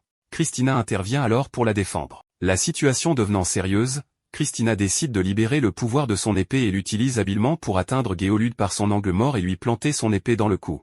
Géolude, furieux d'avoir été blessé par une humaine, tourne son attention vers elle. Pendant ce temps, Célina lance un sort pour piéger Geren et le finir avec une attaque magique, mais lorsque la poussière se dissipe, elle réalise qu'il n'a subi aucun dégât. Elle utilise alors ses serpents pour l'attaquer de nouveau, mais Geren, capturé par eux, la défie de l'étrangler jusqu'à la mort, insinuant qu'elle n'est pas prête à tuer malgré la malédiction du serpent qu'elle a hérité. Voyant que ses attaques sont inefficaces, il se montre déçu et lui crie qu'une enfant aussi indécise ne devrait pas combattre à mort. Ensuite, il se libère de sa magie comme si de rien n'était et tente de l'attaquer avec sa hache. Heureusement, Dolan arrive juste à temps pour la protéger, et contre-attaque en chargeant son point d'énergie pour donner à Geren un coup puissant qui le repousse de plusieurs mètres. Soudain, un cri se fait entendre et quelqu'un arrive sur le champ de bataille depuis le ciel. Dolan reconnaît immédiatement qu'il s'agit du 4e et dernier chevalier, qui est plus fort que les autres, ce qui change l'expression de Dolan. On informe Gio de la situation de son peuple, mais il reste concentré sur ce qui vient d'apparaître sans savoir ce qu'est ce terrible mana. Georg s'excuse auprès de Geren pour s'être mêlé de son combat, mais celui-ci lui répond qu'il n'y a pas de problème et s'éloigne. Dolan pense que Géolude et ses compagnons aiment torturer, mais que ce type est différent, il a une aura de combat aiguisée et raffinée, cherchant avant tout l'excitation de la bataille, un peu comme Goku. Georg lui dit qu'il trouve impressionnant qu'il n'ait pas peur et qu'il soit même capable de leur faire du mal, et ajoute qu'il n'avait pas rencontré une telle force depuis longtemps. Ensuite, il sort ses 2 grandes épées, convaincu que ce combat sera amusant. Dolan s'avance immédiatement pour croiser le fer avec lui et en profite pour se présenter, espérant qu'il n'oubliera pas son nom. Georg mentionne qu'il connaît quelqu'un portant ce nom, mais doute qu'il y ait un lien avec lui. Dolan parvient à repousser son épée, mais Georg frappe ensuite avec le tranchant de ses 2 épées contre la sienne. Malgré cela, Dolan repousse ses armes en utilisant son propre pouvoir, ce qui intrigue Georg, qui se demande ce que c'était. Dolan s'éloigne, préoccupé par le fait que Georg pourrait avoir détecté son mana de dragon, mais sachant qu'il ne peut pas s'arrêter, il continue d'attaquer. Il montre alors une force impressionnante à Georg, combinée avec un sort explosif, mais quand la poussière se dissipe, il voit que cela ne lui a rien fait. Dolan comprend que Georg a bloqué son sort en utilisant son bouclier et ses 3 épées pour encaisser les dégâts. Christina reste impressionnée par un tel combat, tandis que Dolan semble maîtriser le démon. Diadra, quant à elle, se demande qui peut bien être cet homme. Conscient de son immense pouvoir, Georg dit à Dolan qu'il est impressionné par ses capacités. Dolan répond qu'il pensait récemment qu'il était un démon comme les 3 autres, mais qu'il voit maintenant qu'il est d'un autre niveau et qu'il doit être une ancienne divinité, un dieu déchu. En entendant cela, Georg dit qu'il a du mal à croire qu'un humain puisse remarquer cela et pense qu'il cache également une autre identité. Dolan lui répond qu'il ne compte pas la révéler ici, tout en se plaignant intérieurement de ne pouvoir le vaincre sous forme humaine. Cependant, s'il utilise tous ses pouvoirs de dragon, il risque de détruire le village des elfes. Georg lui donne raison, disant qu'il est inutile de parler, et qu'il vaut mieux laisser leurs épées s'exprimer. De plus, avec ses 3 épées, elles en diront plus que sa langue. Il attaque alors Dolan à grande vitesse, et ce dernier bloque le premier coup avec difficulté à cause de sa force écrasante. Cela ne fait qu'accroître l'enthousiasme de Georg, qui enchaîne ensuite de rapides attaques. Une fois qu'il les esquive, Dolan profite de la proximité pour attaquer, mais en coupant son armure, il se rend compte qu'il n'a pas été assez proche pour lui infliger des dégâts importants. Georg complimente sa grande force, disant que c'est une chance pour lui de trouver quelqu'un comme lui à la surface. Il commence alors à accumuler du mana. À ce moment-là, Rafflesia et Géolude apparaissent dans les airs pour l'attaquer ensemble. Christina et Selina essaient de se joindre au combat pour aider Dolan, mais elles sont interceptées par Geren, qui leur dit qu'elles devront d'abord passer par-dessus son cadavre. Rafflesia et Géolude lancent une attaque à distance sur Dolan, mais ce dernier affirme qu'il n'a pas l'intention de donner sa vie ici. Il concentre alors son mana de dragon et libère une puissante attaque de vent qui annule leurs attaques, avant de leur lancer un sort d'énergie qui les touche de plein fouet. Georg, pour sa part, s'excuse auprès de Dolan pour cette interruption, bien qu'il savait qu'un tel assaut surprise ne lui prendrait pas la vie. Avec une aura sombre l'entourant, il plante une de ses épées dans le sol et commence à incanter un sort puissant, promettant à Dolan de le reconnaître comme un rival redoutable s'il survit à cette attaque. Les 3 épées démoniaques de lumière de Georg sont lancées dans le ciel pour être redirigées vers Dolan. Face à cette attaque destructrice, Selina s'inquiète pour lui, mais Dolan lui sourit en guise de réponse. Lorsque l'énergie approche, Dolan lève son épée et, en utilisant son mana de dragon, la charge pour diviser l'attaque de Georg en 2, envoyant les parties dans les airs. Georg commence à rire, disant que Dolan a coupé à la racine son attaque. Après ce duel, Georg prévient Dolan qu'ils reviendront avec leur armée dans 3 jours, donnant aux habitants du village le temps de décider s'ils veulent résister en vain ou se rendre. Dolan accepte le défi et promet de se battre de toutes ses forces la prochaine fois, ce qui fait rire Georg avant qu'il ne disparaisse. Une fois les chevaliers démoniaques partis, Selina se précipite vers Dolan pour l'embrasser, inquiète pour sa santé. Il la rassure, disant qu'il n'a qu'une blessure légère, et s'informe sur son état et celui de Christina. Christina lui dit qu'elle va bien que des questions subsistent, et propose de les laisser pour plus tard. Finalement, ils sont conduits à la base des elfes, où ils rencontrent les chefs des différentes tribus de la forêt. Le chef des elfes, Déo, les remercie de leur aide, et juste après, la directrice Olivia fait son entrée pour les saluer chaleureusement. La directrice remercie Dolan pour son aide antérieure et Dolan lui demande ce qu'il fait là. En tant qu'elfe, elle est revenue dans son village natal en apprenant ce qui s'est passé. Ils continuent leur conversation, disant qu'ils ne vont pas attendre 3 jours pour la bataille et commenceront dès que le soleil se lèvera. Ils détruiraient leur portail et les expulsant de la surface. Une fois le portail détruit, ils ne pourront plus rester là ni revenir, et devront attendre que la forêt se purifie. Seul Dolan semble comprendre, mais en parlant avec Gio, ils veulent continuer à se battre à ses côtés. Cependant, le chef dit qu'ils ne peuvent pas demander plus de leur aide, étant donné tout ce qu'ils ont déjà fait pour eux. Mais le reste des chefs n'est pas d'accord avec Deo et lui propose de laisser les étrangers les aider car ils ont fortement besoin de coups de main. Olivia ajoute qu'elle a demandé de l'aide au royaume, bien qu'il prendra un peu de temps avant d'arriver. Dolan sait que Deo veut protéger son village et il veut utiliser toute sa force pour l'aider, donc ils feront tout ce qui est nécessaire. D'un autre côté, les démons semblent être assez contrariés d'avoir été blessés, mais Geren demande à Géolude et à Rafflesia de se calmer un peu. Georg répond qu'il devrait laisser les démons faire ce qu'ils veulent. Il ajoute qu'ils sont des rivaux très forts et que Dolan l'a amené à se battre comme il ne l'avait pas fait depuis longtemps. Cela surprend d'autres démons, car Georg n'aimait pas se battre en dehors du ciel. Ainsi, il sait qu'il a réalisé quelque chose pendant le combat. En faisant partie de l'armée d'Ardès, le dieu de la guerre, il a ressenti un pouvoir similaire à celui qu'il avait lorsqu'il était un ange et a vu au loin le grand dragon invoqué par Maïral, qui avait déjà massacré des démons auparavant et inspiré la peur lorsque son nom était prononcé. Ainsi, même en étant humain, il sait que ce sera une bataille qui les fera brûler de sang. Pendant ce temps, il se dirige vers Diadra en lui disant qu'il la cherchait, mais elle répond qu'elle n'est pas d'humeur et ne sait pas ce qu'elle ferait si Dolan s'approchait. Dolan dit qu'il veut s'occuper de quelque chose avant la bataille, puis s'approche d'elle sans qu'elle ne le remarque et la surprend. Il remarque que ses blessures ne se sont pas guéries et veut y jeter un coup d'œil, observant la grande plaie qu'elle a à l'estomac. Il dit qu'il va la désinfecter avec un peu d'énergie vitale. Dolan parvient à guérir la blessure de Diadra, et elle se demande s'il est vraiment humain. Dolan lui répond qu'elle doit simplement le traiter comme un humain normal, malgré ses particularités. Après avoir soigné ses blessures, il remarque qu'elle pleure. Les esprits qu'a tué Rafflesia étaient tous bons et ne méritaient pas de mourir de cette façon. C'est pourquoi elle doit venger leurs âmes. Dolan lui demande si elle lui permet de l'aider, et elle, avec un sourire, le remercie de prendre soin d'elle et se réjouit d'avoir parlé avec lui. Plus tard, Dolan revient à la maison, voyant que les elfes ont apporté du thé, qu'ils ont bu sans lui. Cependant, Célina lui apporte le dîner, ce que Fio a fait, car ils ne peuvent pas se battre le ventre vide. En goûtant la nourriture, Dolan dit que c'est tellement délicieux qu'ils pourraient manger sans arrêt. Ils disent que Christina a aussi tout mangé en un clin d'œil, ce qui étonne Célina, car elle mange beaucoup et est mince. Elle répond qu'elle ne prend pas facilement du poids, en plus de faire beaucoup d'exercices. Cependant, Célina dit qu'elle a une taille de guêpe et de la chair là où il faut, ce qui la rend jalouse. Fio ajoute que les deux ont de gros seins et une belle silhouette, mais elle se gêne que Dolan les regarde. Christina dit qu'elles sont assez âgées pour y penser, mais ce n'est ni le moment ni l'endroit. Cependant, Dolan ajoute qu'il ne pensait rien de mal, mais que Fio n'a rien à envier aux filles. Ainsi, Fio suggère qu'il laisse ce sujet pour plus tard, sinon cela pourrait devenir gênant pour tout le monde. Il décide donc d'aller dormir. Pendant que Célina emporte les assiettes sales, Dolan remarque quelque chose chez elle. Alors qu'ils vont se coucher, Dolan ne parvient pas à dormir et remarque que Célina n'est pas dans son lit. Il s'approche d'elle et, en l'appelant, lui demande si elle n'arrive pas à dormir. Dolan hésite et lui dit qu'il n'a pas pu dormir non plus, alors il va la rejoindre un moment. Célina lui répond qu'elle a trouvé ce qui semble être son endroit préféré et qu'elle se sentira mieux en le voyant. En s'approchant, Dolan est surpris par la magnifique vue, car les elfes ont vécu en harmonie avec la nature pendant des millénaires. Célina dit que c'est magnifique, mais que les forgerons doivent être en train de travailler pour se préparer à la bataille. Dolan s'assoit à côté d'elle et dit que ce paysage purifie l'âme. Pendant qu'il parle, Dolan dit qu'il ne se considère pas comme insensible, car il a remarqué ses nerfs depuis leur arrivée au village, et il reconnaît qu'il l'a impliquée sans savoir qu'elle allait se battre. Cependant, Célina répond qu'elle n'a pas peur de se battre, qu'elle aurait pu tuer le démon facilement, mais qu'elle n'en a pas été capable,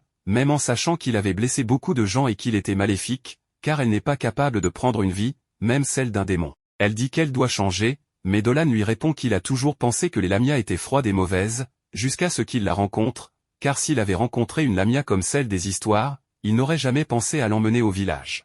Il lui dit qu'il n'est pas nécessaire qu'elle change et qu'il préfère qu'elle reste gentille et douce, puis lui donne un cristal magique, qui a plus de pouvoir qu'un cristal ordinaire. Dolan lui dit que son mode de production est un secret et qu'il l'a créé pour la protéger lors de la bataille de demain. À ce moment-là, Christina arrive, elle aussi incapable de dormir, et dit qu'elle va attraper un rhume si elle ne se couvre pas.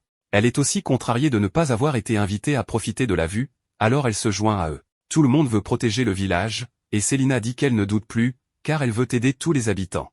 Cela motive tout le monde, et ils décident de retourner à l'intérieur. Tandis que Célina dort, Christina demande à Dolan s'il sait ce qu'est un super-humain. Dolan semble surpris, mais lui répond qu'il n'en a jamais entendu parler. Dans ce cas, elle lui dit de l'oublier et qu'ils peuvent retourner dormir. Le lendemain, tous les soldats se préparent pour la grande bataille avec un discours de motivation qui touche tout le monde, car c'est le moment de venger la mort de leurs camarades. Ils se dirigent vers le portail, et Olivia planifie la manière dont ils iront à la bataille avec l'objectif de les amener jusqu'à la porte principale. En chemin, ils remarquent une grande explosion, car les démons sont déjà en route, et Célina décide de descendre, disant qu'elle restera là, qu'elle ne se retiendra plus. Cela donne confiance à Dolan, et il continue son chemin vers le portail. Célina se chargera des démons tandis que Dolan s'occupera du portail. Du côté de Georg, lui et ses subordonnés remarquèrent enfin l'arrivée de l'ennemi pour leur bataille finale, où chaque démon devait défendre un portail. Rafflesia, pour sa part, se plaignait d'avoir le portail le plus ennuyeux de tous, car il était éloigné, et elle ne pensait pas pouvoir savourer de cris.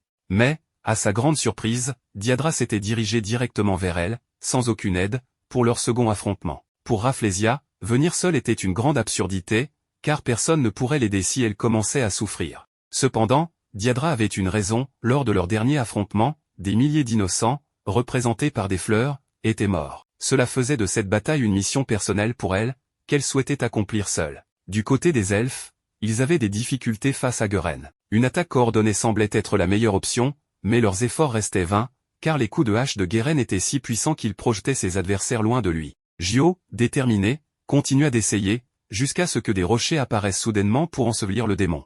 Ces rochers étaient l'œuvre de Célina, qui, pour une raison inconnue, avait pu utiliser des pouvoirs plus puissants que d'habitude. Gio, bien que reconnaissant, demanda à Célina pourquoi elle n'était pas restée à la porte principale. La jeune femme expliqua qu'elle voulait aider la première ligne. Voyant que Geren restait intacte malgré leurs attaques, elle jugea son aide nécessaire. Pendant ce temps, Dolan et Christina n'avaient pas encore à combattre, mais ils s'inquiétaient beaucoup pour leur ami. Dolan, bien qu'il admette que le pire pourrait arriver, se rappela la promesse de Célina de ne plus jamais douter en affrontant l'ennemi. Il fut rassuré de lui avoir donné la permission de poursuivre ses objectifs. Christina, cependant, restait nerveuse et décida presque immédiatement d'aller l'aider. Dolan la calma en expliquant qu'il avait offert à Célina un cristal spécial pour l'aider dans son combat. Pendant ce temps, le précédent pouvoir de Célina semblait avoir gagné en intensité. Bien qu'elle restât aussi forte que ses compagnons, une force inconnue semblait encore sommeiller en elle. Malgré les paroles réconfortantes, Christina restait inquiète, mais ils finirent par atteindre leur destination. De son côté, Géolude avait presque vaincu tous ses ennemis, à l'exception de quelques personnes, qui continuaient de se battre. Leur différence de force était cependant abyssale, rendant leurs efforts inutiles. Christina, une fois arrivée à destination, demanda au cocher de descendre. À partir de ce moment, le carrosse serait sous sa responsabilité, tandis que Dolan partirait seul à la porte principale pour maximiser leurs chances de succès. Christina, désormais chargée de vaincre Géolude, devait aussi gagner du temps pour permettre de sauver le maximum de survivants dans la zone. Christina utilisa alors une technique appelée épée ardente pour évoluer vers une forme encore plus puissante, imprégnée de mana. Cela créa de nombreux problèmes au démon, car sa vitesse lui permit même d'endommager son armure. À sa grande surprise, son épée était suffisamment forte pour trancher la bête et empêcher sa régénération. De son côté, Dolan, toujours préoccupé par ses amis, utilisa ses ailes de dragon pour atteindre sa destination au plus vite. Diadra, quant à elle, poursuivait son affrontement contre les monstres. Elle demanda à Rafflesia d'arrêter ses jeux et de se battre uniquement avec elle. Rafflesia accepta, éloigna tous les explorateurs, et créa une zone exclusivement réservée à leur combat, entourée de racines. Le premier mouvement de Diadra fut d'envoyer des pétales noirs à toute vitesse pour dissiper la brume de Rafflesia. Rafflesia comprit vite que ces pétales visaient à annuler ses pouvoirs. Pourtant, elle avait d'autres ressources, comme des lances formées de l'énergie vitale qu'elle avait absorbée de ses victimes, parmi lesquelles les amis innocents de Diadra. Rafflesia semblait confiante et attendait les cris de souffrance de son adversaire. Mais pour Diadra, cela ne suffirait pas à la vaincre. Alors que ses pétales noirs s'épanouissaient, elle révéla un nouveau pouvoir qu'elle avait autrefois scellé, le jugeant trop dangereux. Rafflesia réalisa que son ennemi possédait exactement le même pouvoir qu'elle, transformant leur duel en une course pour savoir qui absorberait la vie de l'autre en premier. Les deux auras s'affrontèrent, et Rafflesia sembla l'emporter en absorbant Diadra entièrement avec son aura, vidant sa force vitale. Cependant, Diadra ne put s'empêcher de sourire. Rafflesia ressentit une étrange sensation, comme si une racine poussait en elle. Une rose noire éclot à l'intérieur de son corps, générant encore plus de racines qui finirent par la transpercer. Diadra expliqua alors que lors de leur dernier affrontement, elle avait réussi à planter une graine de rose noire en Rafflesia. En absorbant sa force vitale, Rafflesia avait elle-même accéléré la croissance de cette fleur, signant ainsi sa propre fin. Nous laissons ce résultat où Rafflesia a finalement été complètement absorbée. Bien que la victoire revienne à la rose noire, elle était bien trop affaiblie pour se défendre contre les fourmis, acceptant son destin d'aller dans l'au-delà. Mais Dolan fit son apparition, lançant une pluie d'énergie qui sauva la vie de Diadra, bien que cette dernière, épuisée par ses efforts physiques, s'évanouit immédiatement. Célina, quant à elle, est dans un état lamentable, se rappelant seulement avoir bloqué une attaque avec un bouclier terrestre avant de perdre conscience. Elle se réveilla transpercée par une branche, à 2 doigts de mourir. Revenons à Diadra, qui reçut des premiers soins grâce à la magie de Dolan. Celui-ci réussit même à la ramener à la vie. Avec ses javelots célestes, il détruisit le premier portail démoniaque. Diadra, en reprenant ses esprits, voulait savoir où Dolan avait appris une telle magie. Ce dernier expliqua qu'il s'agissait d'un cercle de protection combiné à une guérison continue. Être dans ce cercle assurait une régénération constante et une immunité aux blessures. Impressionnée, elle demanda s'il était vraiment humain. Dolan répondit qu'il l'était toujours, mais qu'il possédait l'âme d'un dragon, une réminiscence de sa vie antérieure. Diadra, intriguée, confessa n'avoir jamais rencontré de dragon, encore moins un dragon réincarné en humain. Bien qu'elle souhaitait continuer à se battre, sa faiblesse la rendait incapable d'aller loin. Elle implora Dolan de l'emmener avec lui, mais comme ce dernier prévoyait de voler, l'idée fut écartée. Elle suggéra alors qu'il la porte à la taille pour l'emmener au combat, ce à quoi Dolan répondit innocemment qu'il serait plus efficace de combattre seul. Acceptant cela, Diadra murmura de lui porter chance et de ne pas trop endommager la forêt, une promesse que Dolan lui fit avant de partir. De retour à Géolude, ce dernier, les elfes le distraient pour gagner du temps. Pendant ce délai, Célina recouvra ses sens. Bien qu'elle paniqua en voyant la blessure qui la transperçait, Gio la calma et retira l'objet. Le cristal offert par Dolan activa alors une magie avancée qui guérit Célina complètement. Gio ordonna ensuite à Célina de fuir vers la forêt pour survivre, bien que cela signifiait abandonner ses amis. Célina refusa, mais Gio, pensant de manière pragmatique, insista pour qu'elle ne finisse pas comme eux. Pendant ce temps, nous retrouvons Christina et Géolude, qui continuent de se battre. Christina, avec sa vitesse et sa force, parvient à faire saigner son adversaire à chaque coup, bien qu'il régénère ses blessures instantanément. Fatiguée, elle demanda combien de coups elle devait donner pour le vaincre. Géolude, moqueur, révéla que Christina était ce qu'ils appelaient une superhumaine. Il expliqua que ces êtres, bien qu'humains, possédaient des capacités physiques, magiques et intellectuelles supérieures à la moyenne. Selon ses livres, ces superhumains étaient souvent rejetés par la société et marginalisés. Ils étaient aussi les ennemis naturels des démons, ayant vaincu dans le passé des entités démoniaques considérées comme des dieux, y compris un dragon ancestral. Christina, enragée, intensifia son combat, tranchant les bras de Géolude, puis ses membres un par un, avant de lui couper la tête dans un mouvement final. En triomphant, elle déclara que le dragon ancestral n'avait ressenti que de la tristesse, ayant été trahi par un héros qu'il considérait comme un ami. De retour à Dolan, ce dernier atteint enfin Georg, le chef des démons, qui l'accueillit avec respect. Georg rappela qu'il connaissait Dolan depuis qu'il avait battu son maître, Ardès.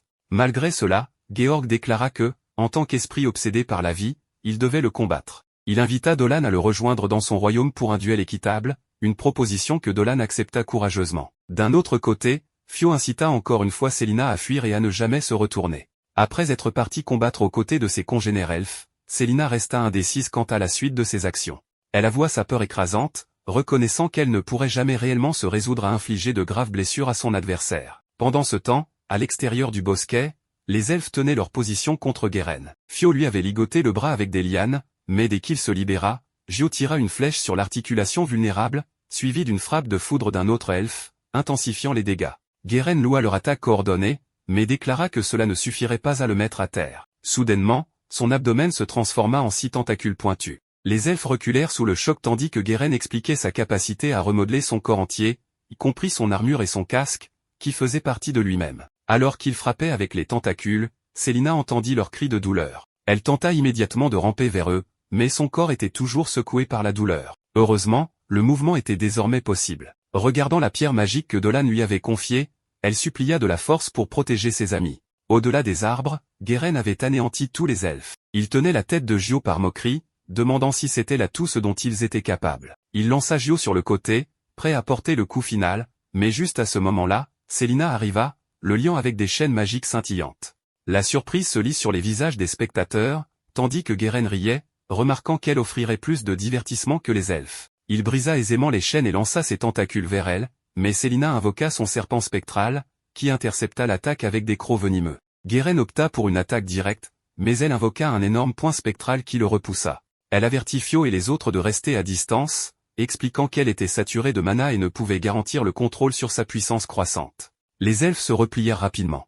Guéren se redressa à nouveau, libérant son aura malveillante, prêt à déchaîner sa puissance totale. Célina invoqua une pluie de rochers pour l'attaquer, mais il se dégagea facilement. Alors qu'elle commençait à incanter un sort puissant, Guéren chargea pour l'arrêter avant qu'il ne soit terminé. Cependant, la pierre magique de Dolan coula en elle, amplifiant son regard enchanté et maintenant le démon chevalier en place tandis qu'elle achevait l'incantation. 5 serpents spectraux apparurent et se jetèrent sur Guéren, qui brisa son emprise et contre-attaqua. Indifférente, Célina puisa encore plus de pouvoir de la pierre, fusionnant les 5 serpents en une énorme tête de dragon. La vision stupéfia Guéren et la tête de dragon spectral le frappa, mettant fin à sa vie. Dans un autre lieu, dans le royaume démoniaque, Dolan et Georg se préparaient à s'affronter. La main gauche de Dolan se transforma en une griffe draconique tandis que des ailes supplémentaires se déployaient, révélant sa puissance complète. Georg, captivé, déclara Dolan comme le plus puissant des dragons, redouté même par les divinités maléfiques. Il tira ses épées, annonçant son impatience pour le combat. Dolan rétorqua que Georg paierait sa défiance par l'oubli, mais Georg répondit avec assurance, « Non, je gagnerai ». Il lança l'attaque, forçant Dolan à répliquer dans l'instant. Georg déchaîna ensuite une attaque combinant magie de foudre et de terre, que Dolan dissipa sans effort. Pendant ce temps, à la surface, Célina, Christina et Diadra, ayant vaincu leurs ennemis respectifs, convergèrent et mirent le cap sur la grande porte. Olivia, déjà sur place, trouva la zone déserte et en déduisit que Dolan était allé dans le royaume démoniaque affronter le chevalier démon. Elle découvrit un cercle magique au sol, marqué par un cristal magique que Dolan avait dissimulé hâtivement. Alors que les chefs des 3 tribus de la forêt approchaient, Olivia leur expliqua le départ de Dolan pour le royaume démoniaque afin de combattre le chevalier démon. La reine araignée proposa de détruire la porte, saisissant l'occasion pour garantir la sécurité de la forêt. Le chef des loups-garous condamna l'idée comme déshonorante, mais la reine araignée resta ferme, priorisant le bien-être de son peuple. Célina et les autres arrivèrent peu après à la porte, choqués de découvrir que les anciens envisageaient de sacrifier Dolan pour la survie du village. Ils arguaient que la défaite de Dolan signifierait leur perte, mais Célina affirma avec confiance l'invincibilité de Dolan. Christina, partageant son intuition que Dolan prévaudrait, lui donna raison. Les anciens restèrent sceptiques jusqu'à ce que Diadra et Gio soutiennent Dolan, arguant que l'abandon de ce dernier rendrait leur victoire vaine. Leurs suppliques combinées forcèrent les anciens à reconsidérer leur décision. Dans le royaume démoniaque, Dolan avait mis le chevalier démonique sur la défensive. Georg ripostait avec férocité, lançant une série de frappes rapides, mais Dolan les esquivait toutes. Georg libéra ensuite une explosion d'énergie sombre que Dolan contra avec son souffle draconique, surpassant l'attaque et provoquant une énorme explosion. Georg survécut miraculeusement et apparut derrière Dolan pour une attaque surprise. Toutefois, Dolan anticipa le mouvement et trancha les mains de Georg une par une, avant de le couper en deux, proclamant la vengeance pour tous les habitants de la forêt que Georg avait tués. Georg ne montra aucun remords et déclara que mourir aux mains d'un dragon était le plus grand honneur. Il disparut avec ces mots, mais les ennuis de Dolan n'étaient pas terminés. Un démon redoutable, attiré par les puissantes attaques, émergea, se réjouissant que le dieu dragon soit encore en vie et qu'elle puisse jouer avec lui à nouveau. Peu après, Dolan revint à la surface, et Célina, émue, se précipita pour l'étreindre. Ils détruisirent ensuite la porte démoniaque, ramenant la forêt à la normale, ce qui provoqua une large célébration. Cette nuit-là, un grand festin fut organisé. Dolan savourait des boissons avec Gio et Diadra lorsque Fio arriva avec Célina et Christina, toutes deux vêtues de costumes de danseuses du ventre. Dolan admira ouvertement leur beauté, affirmant que c'était sa plus grande récompense. À ce moment-là, quelques jeunes elfes emmenèrent Christina, désireuse d'en savoir plus sur elle. Fio incita subtilement Dolan à passer un moment avec Célina. Écoutant son conseil, il invita Célina à danser, et elle accepta volontiers. Pendant qu'ils dansaient, elle lui raconta comment elle avait failli fuir la bataille, mais que toucher la pierre qu'il lui avait donnée avait semblé être son soutien. Après avoir dansé un moment, Célina, ivre, s'endormit sur les genoux de Dolan. Soudain, une mélodie familière parvint à ses oreilles, le poussant à chercher sa source. Laissé Célina endormie sur les marches, il s'aventura dans la forêt où il trouva Christina perchée sur une branche, chantant un ancien ballade sur un héros et un dragon blanc parti en quête pour vaincre un dragon maléfique. Captivé par sa voix, Dolan applaudit à la fin de la chanson. Christina, surprise par sa présence, reçut ses compliments sur son chant magnifique. Il lui demanda l'origine de la chanson et apprit qu'elle avait été transmise par sa famille depuis des générations. Cela éveilla une prise de conscience chez Dolan. Il demanda si la chanson continuait au-delà de la victoire du héros et du dragon blanc sur le dragon maléfique. Christina confirma que les paroles s'arrêtaient là. Elle se demanda alors à haute voix ce qui était arrivé au héros et au dragon blanc après leur triomphe. Dolan répondit que leur destin ultime importait peu, croyant que leur amitié avait résisté. Le lendemain matin, Dolan et ses compagnons se préparèrent à partir pour leur village. Olivia exprima sa gratitude pour leur rôle dans la sauvegarde de la forêt et invita Dolan à revenir à l'académie. À la grande surprise de Célina, Dolan exprima de l'intérêt, bien qu'il demandât plus de temps. Diadra présenta alors à Dolan des graines de rose noire, en soulignant leurs propriétés médicinales. Ce n'était cependant pas son seul cadeau. Pour exprimer sa gratitude, elle l'embrassa spontanément, laissant tout le monde sans voix, en particulier Célina, qui regrettait de ne pas avoir partagé un tel moment avec lui. Peu de temps après, ils retournèrent au village, et Dolan ordonna aux filles de se rendre chez le chef du village après avoir rangé leurs affaires, leur racontant les événements qui s'étaient déroulés. Ils se séparèrent, mais juste au moment où Dolan ouvrit la porte de sa maison, une main percuta sa poitrine. Il s'effondra, perdant conscience. Le lendemain, malgré tout, après avoir frôlé la mort, nous voyons Dolan se réveiller comme n'importe quel jour. Le verger poussait comme il se doit, et Célina, sa voisine, venait souvent lui rendre visite. Une histoire nous est racontée, tous les dragons sont nés d'un premier dragon, une sorte de dragon originel qui a vécu depuis la création de ce monde. Son existence était si ancienne qu'il a vu naître les dieux et les a observés grandir et se battre entre eux. Cela lui fit comprendre que son destin était d'être toujours seul, car il n'avait personne à qui parler. Envieux des dieux, il décida de se diviser pour créer d'autres dragons et avoir des compagnons. De sa queue est né Hyperion, le destructeur. Ses ailes donnèrent naissance à Vritria, la rapide. De ses pupilles est né Jormungand, celui qui voit tout. De ses crocs naquit Alexander, le pénétrant. De ses membres est sorti Léviathan, l'éternel, et de sa tête, Bahamut, le libre. Enfin, son cœur et son âme, toujours connectés, donnèrent naissance à un dragon suprême qui gouvernait toutes les créatures de ce monde. Bien que Dolan racontait cette histoire, il était également au centre de celle-ci, car il est lui-même issu du cœur du dragon originel. Après cette histoire, Diadra demanda à Dolan s'il racontait souvent des histoires aux enfants. Dolan répondit qu'à l'origine, il n'en racontait qu'à son frère, mais que désormais, les enfants étaient ceux qui l'écoutaient le plus attentivement. Fio trouva cette histoire fascinante, car Dolan la racontait comme s'il l'avait lui-même vécue. En ville, tout semblait paisible. Dolan remercia ses amis de la forêt, mais Fio lui rappela que c'était grâce à lui que les humains et les créatures de la forêt avaient appris à se comprendre. Un commerce prospère s'était développé entre eux. Diadra, se souvenant que Dolan avait vaincu le chef des démons, nota qu'il était normal qu'il ait des admirateurs. Dans le présent, de jeunes elfes demandaient aux humains des récits de ses aventures. Bien que Dolan ne comprit pas toujours cette admiration, Diadra souligna que Christina, avec son élégance et sa bravoure au combat, attirait également beaucoup d'attention. Célina dut intervenir pour protéger son ami de cette situation inconfortable. Lors d'un dîner en groupe, Célina proposa à Dolan de rentrer avec Balan. Bien qu'il ait hésité, elle lui rappela qu'il avait déjà accepté en buvant le lait offert par eux, qui servait aussi de paiement. Pendant leur voyage, Célina réveilla une famille d'ours blindés avec sa gigantesque serpentine, forçant le groupe à combattre la mère ours. Après l'avoir vaincu, Dolan fut outré de voir le petit ourson orphelin. Il accusa Balan de cruauté, mais Balan lui répondit que protéger sa famille primait sur toute autre considération. De retour chez lui, Dolan découvrit que son verger se mourait. Lorsqu'Yeri arriva, elle lui apprit que tous les habitants du village allaient partir rapidement pour trouver un nouveau foyer, selon une décision prise pendant son absence. Cette révélation troubla profondément Dolan, qui aimait profondément son village. Lors d'une réunion, Dolan tenta de comprendre cette décision, mais le chef du village refusa d'en discuter davantage, affirmant qu'il n'y avait plus d'avenir en ces terres. Même la maîtresse de Dolan lui rappela qu'il était le seul à penser autrement. Le lendemain, Dolan aida sa maîtresse à déménager. En triant ses affaires, elle lui offrit le premier grimoire qu'elle lui avait enseigné, un cadeau qu'il chérira. Mais malgré tout, Dolan ne put accepter que le village, où ils avaient vécu si longtemps ensemble, soit abandonné. Lorsque sa propre famille se prépara à partir, ils lui proposèrent de venir avec eux. Mais Dolan refusa, affirmant sa volonté de rester et de protéger son village. Sa mère, bien qu'attristée, lui fit un dernier câlin et lui rappela combien il était spécial. Donc, ce fut ainsi que Dolan resta pratiquement seul dans le village, à l'exception de Christina, qui ne manqua pas de qualifier son ami de pitoyable pour son refus de quitter un lieu qu'elle considérait comme mort. Bien que Dolan ait voulu comprendre pourquoi elle lui parlait de cette façon, son ami ne lui répondit pas. À sa grande surprise, lorsqu'il se rendit chez Célina, il découvrit qu'elle était encore dans le village, en train de cuisiner pour se redonner des forces.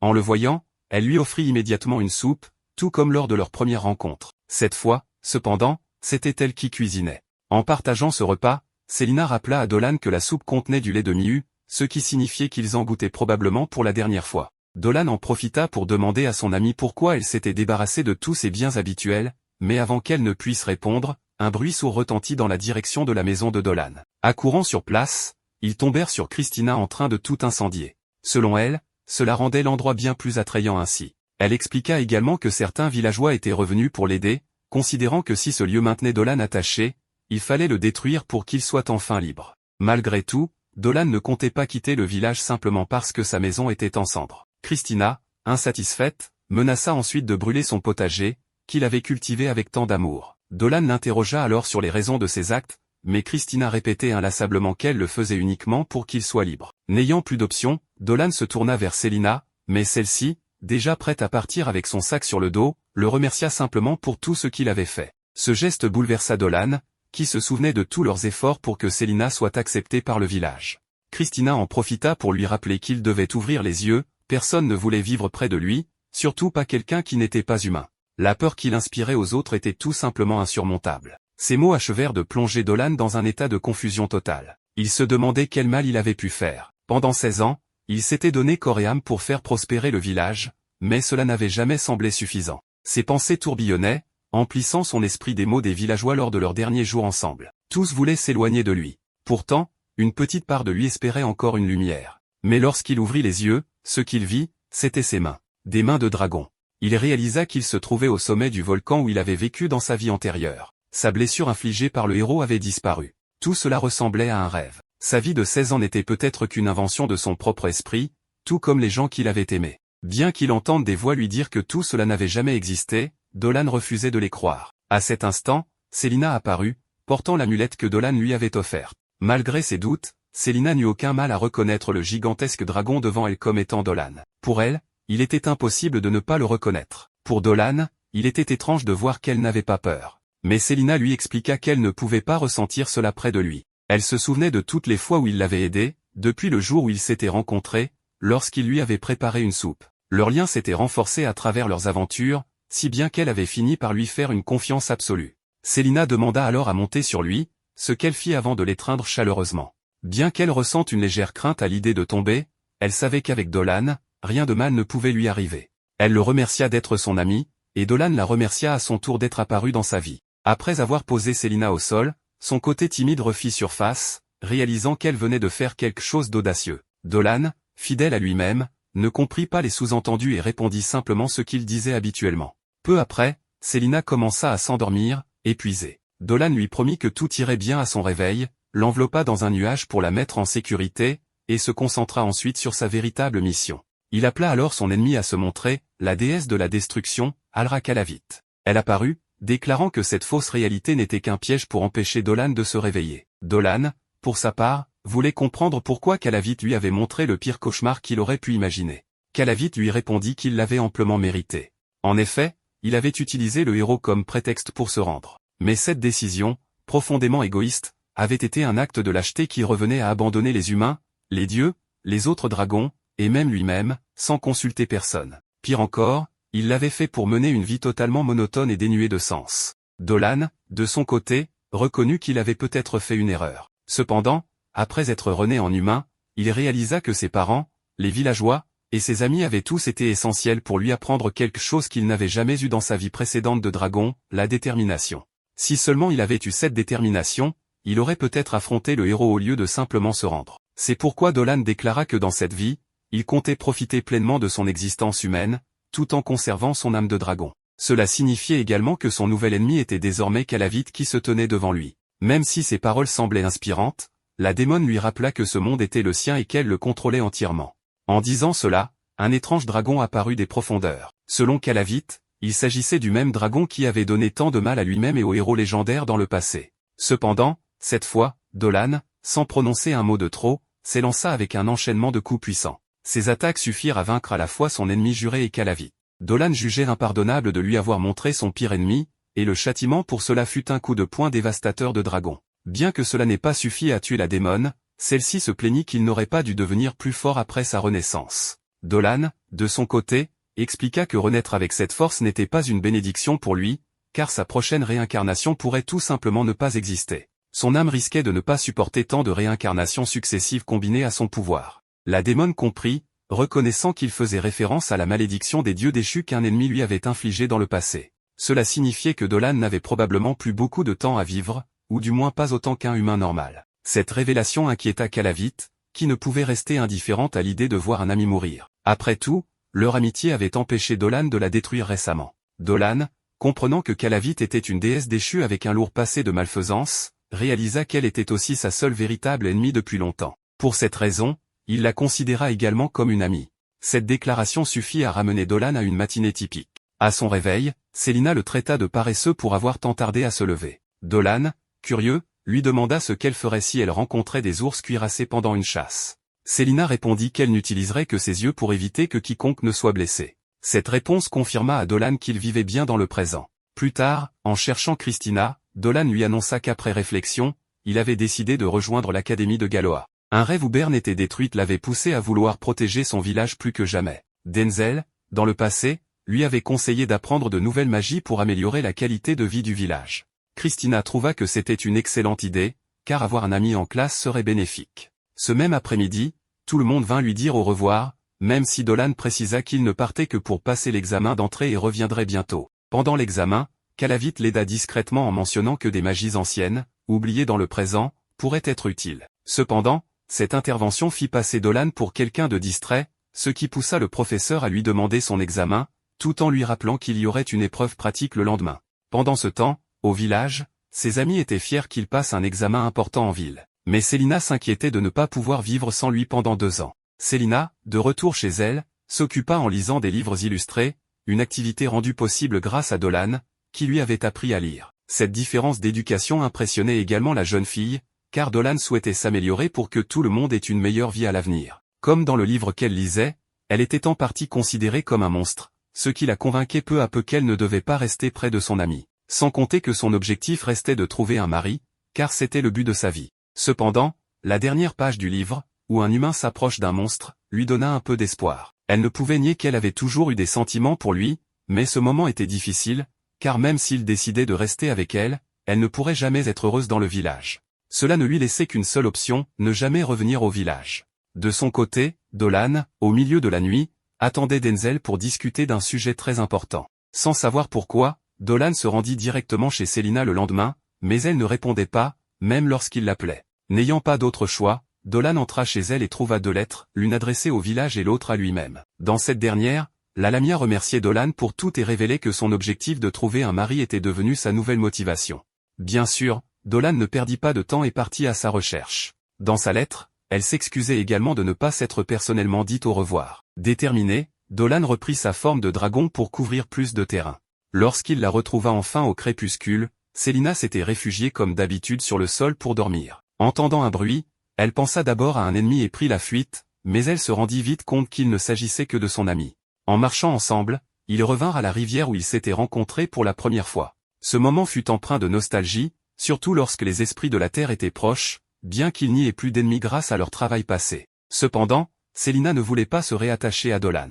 Elle considéra cette rencontre comme un beau souvenir, même si leur relation était relativement récente. Dolan s'excusa pour être entré à l'académie sans lui en parler, ce qui, selon lui, aurait été préférable. Célina s'excusa aussi de son départ précipité. Dolan lui expliqua qu'après avoir demandé des informations sur les règles de l'école, il avait appris qu'il était possible d'amener un familier, à condition de conclure un pacte. Cela ne poserait aucun problème pour Célina, car elle était désormais considérée comme son familier. Cependant, Célina cria que cela était impossible, car les Lamia mangeaient des humains et que tout le monde le jugerait pour avoir amené un monstre à l'école. Les professeurs et élèves le verraient différemment. Dolan savait qu'il pourrait éviter les problèmes grâce à sa force, mais Célina, troublée, finit par tomber à l'eau avec lui. Finalement, Dolan rassura Célina en lui expliquant qu'il souhaitait voir un monde nouveau avec elle à ses côtés. Ces paroles la touchèrent profondément, et entre larmes, elle accepta de le suivre. De retour au village, Dolan fut officiellement accepté, permettant à son maître de réaliser un pacte avec Célina, les liant comme une véritable famille.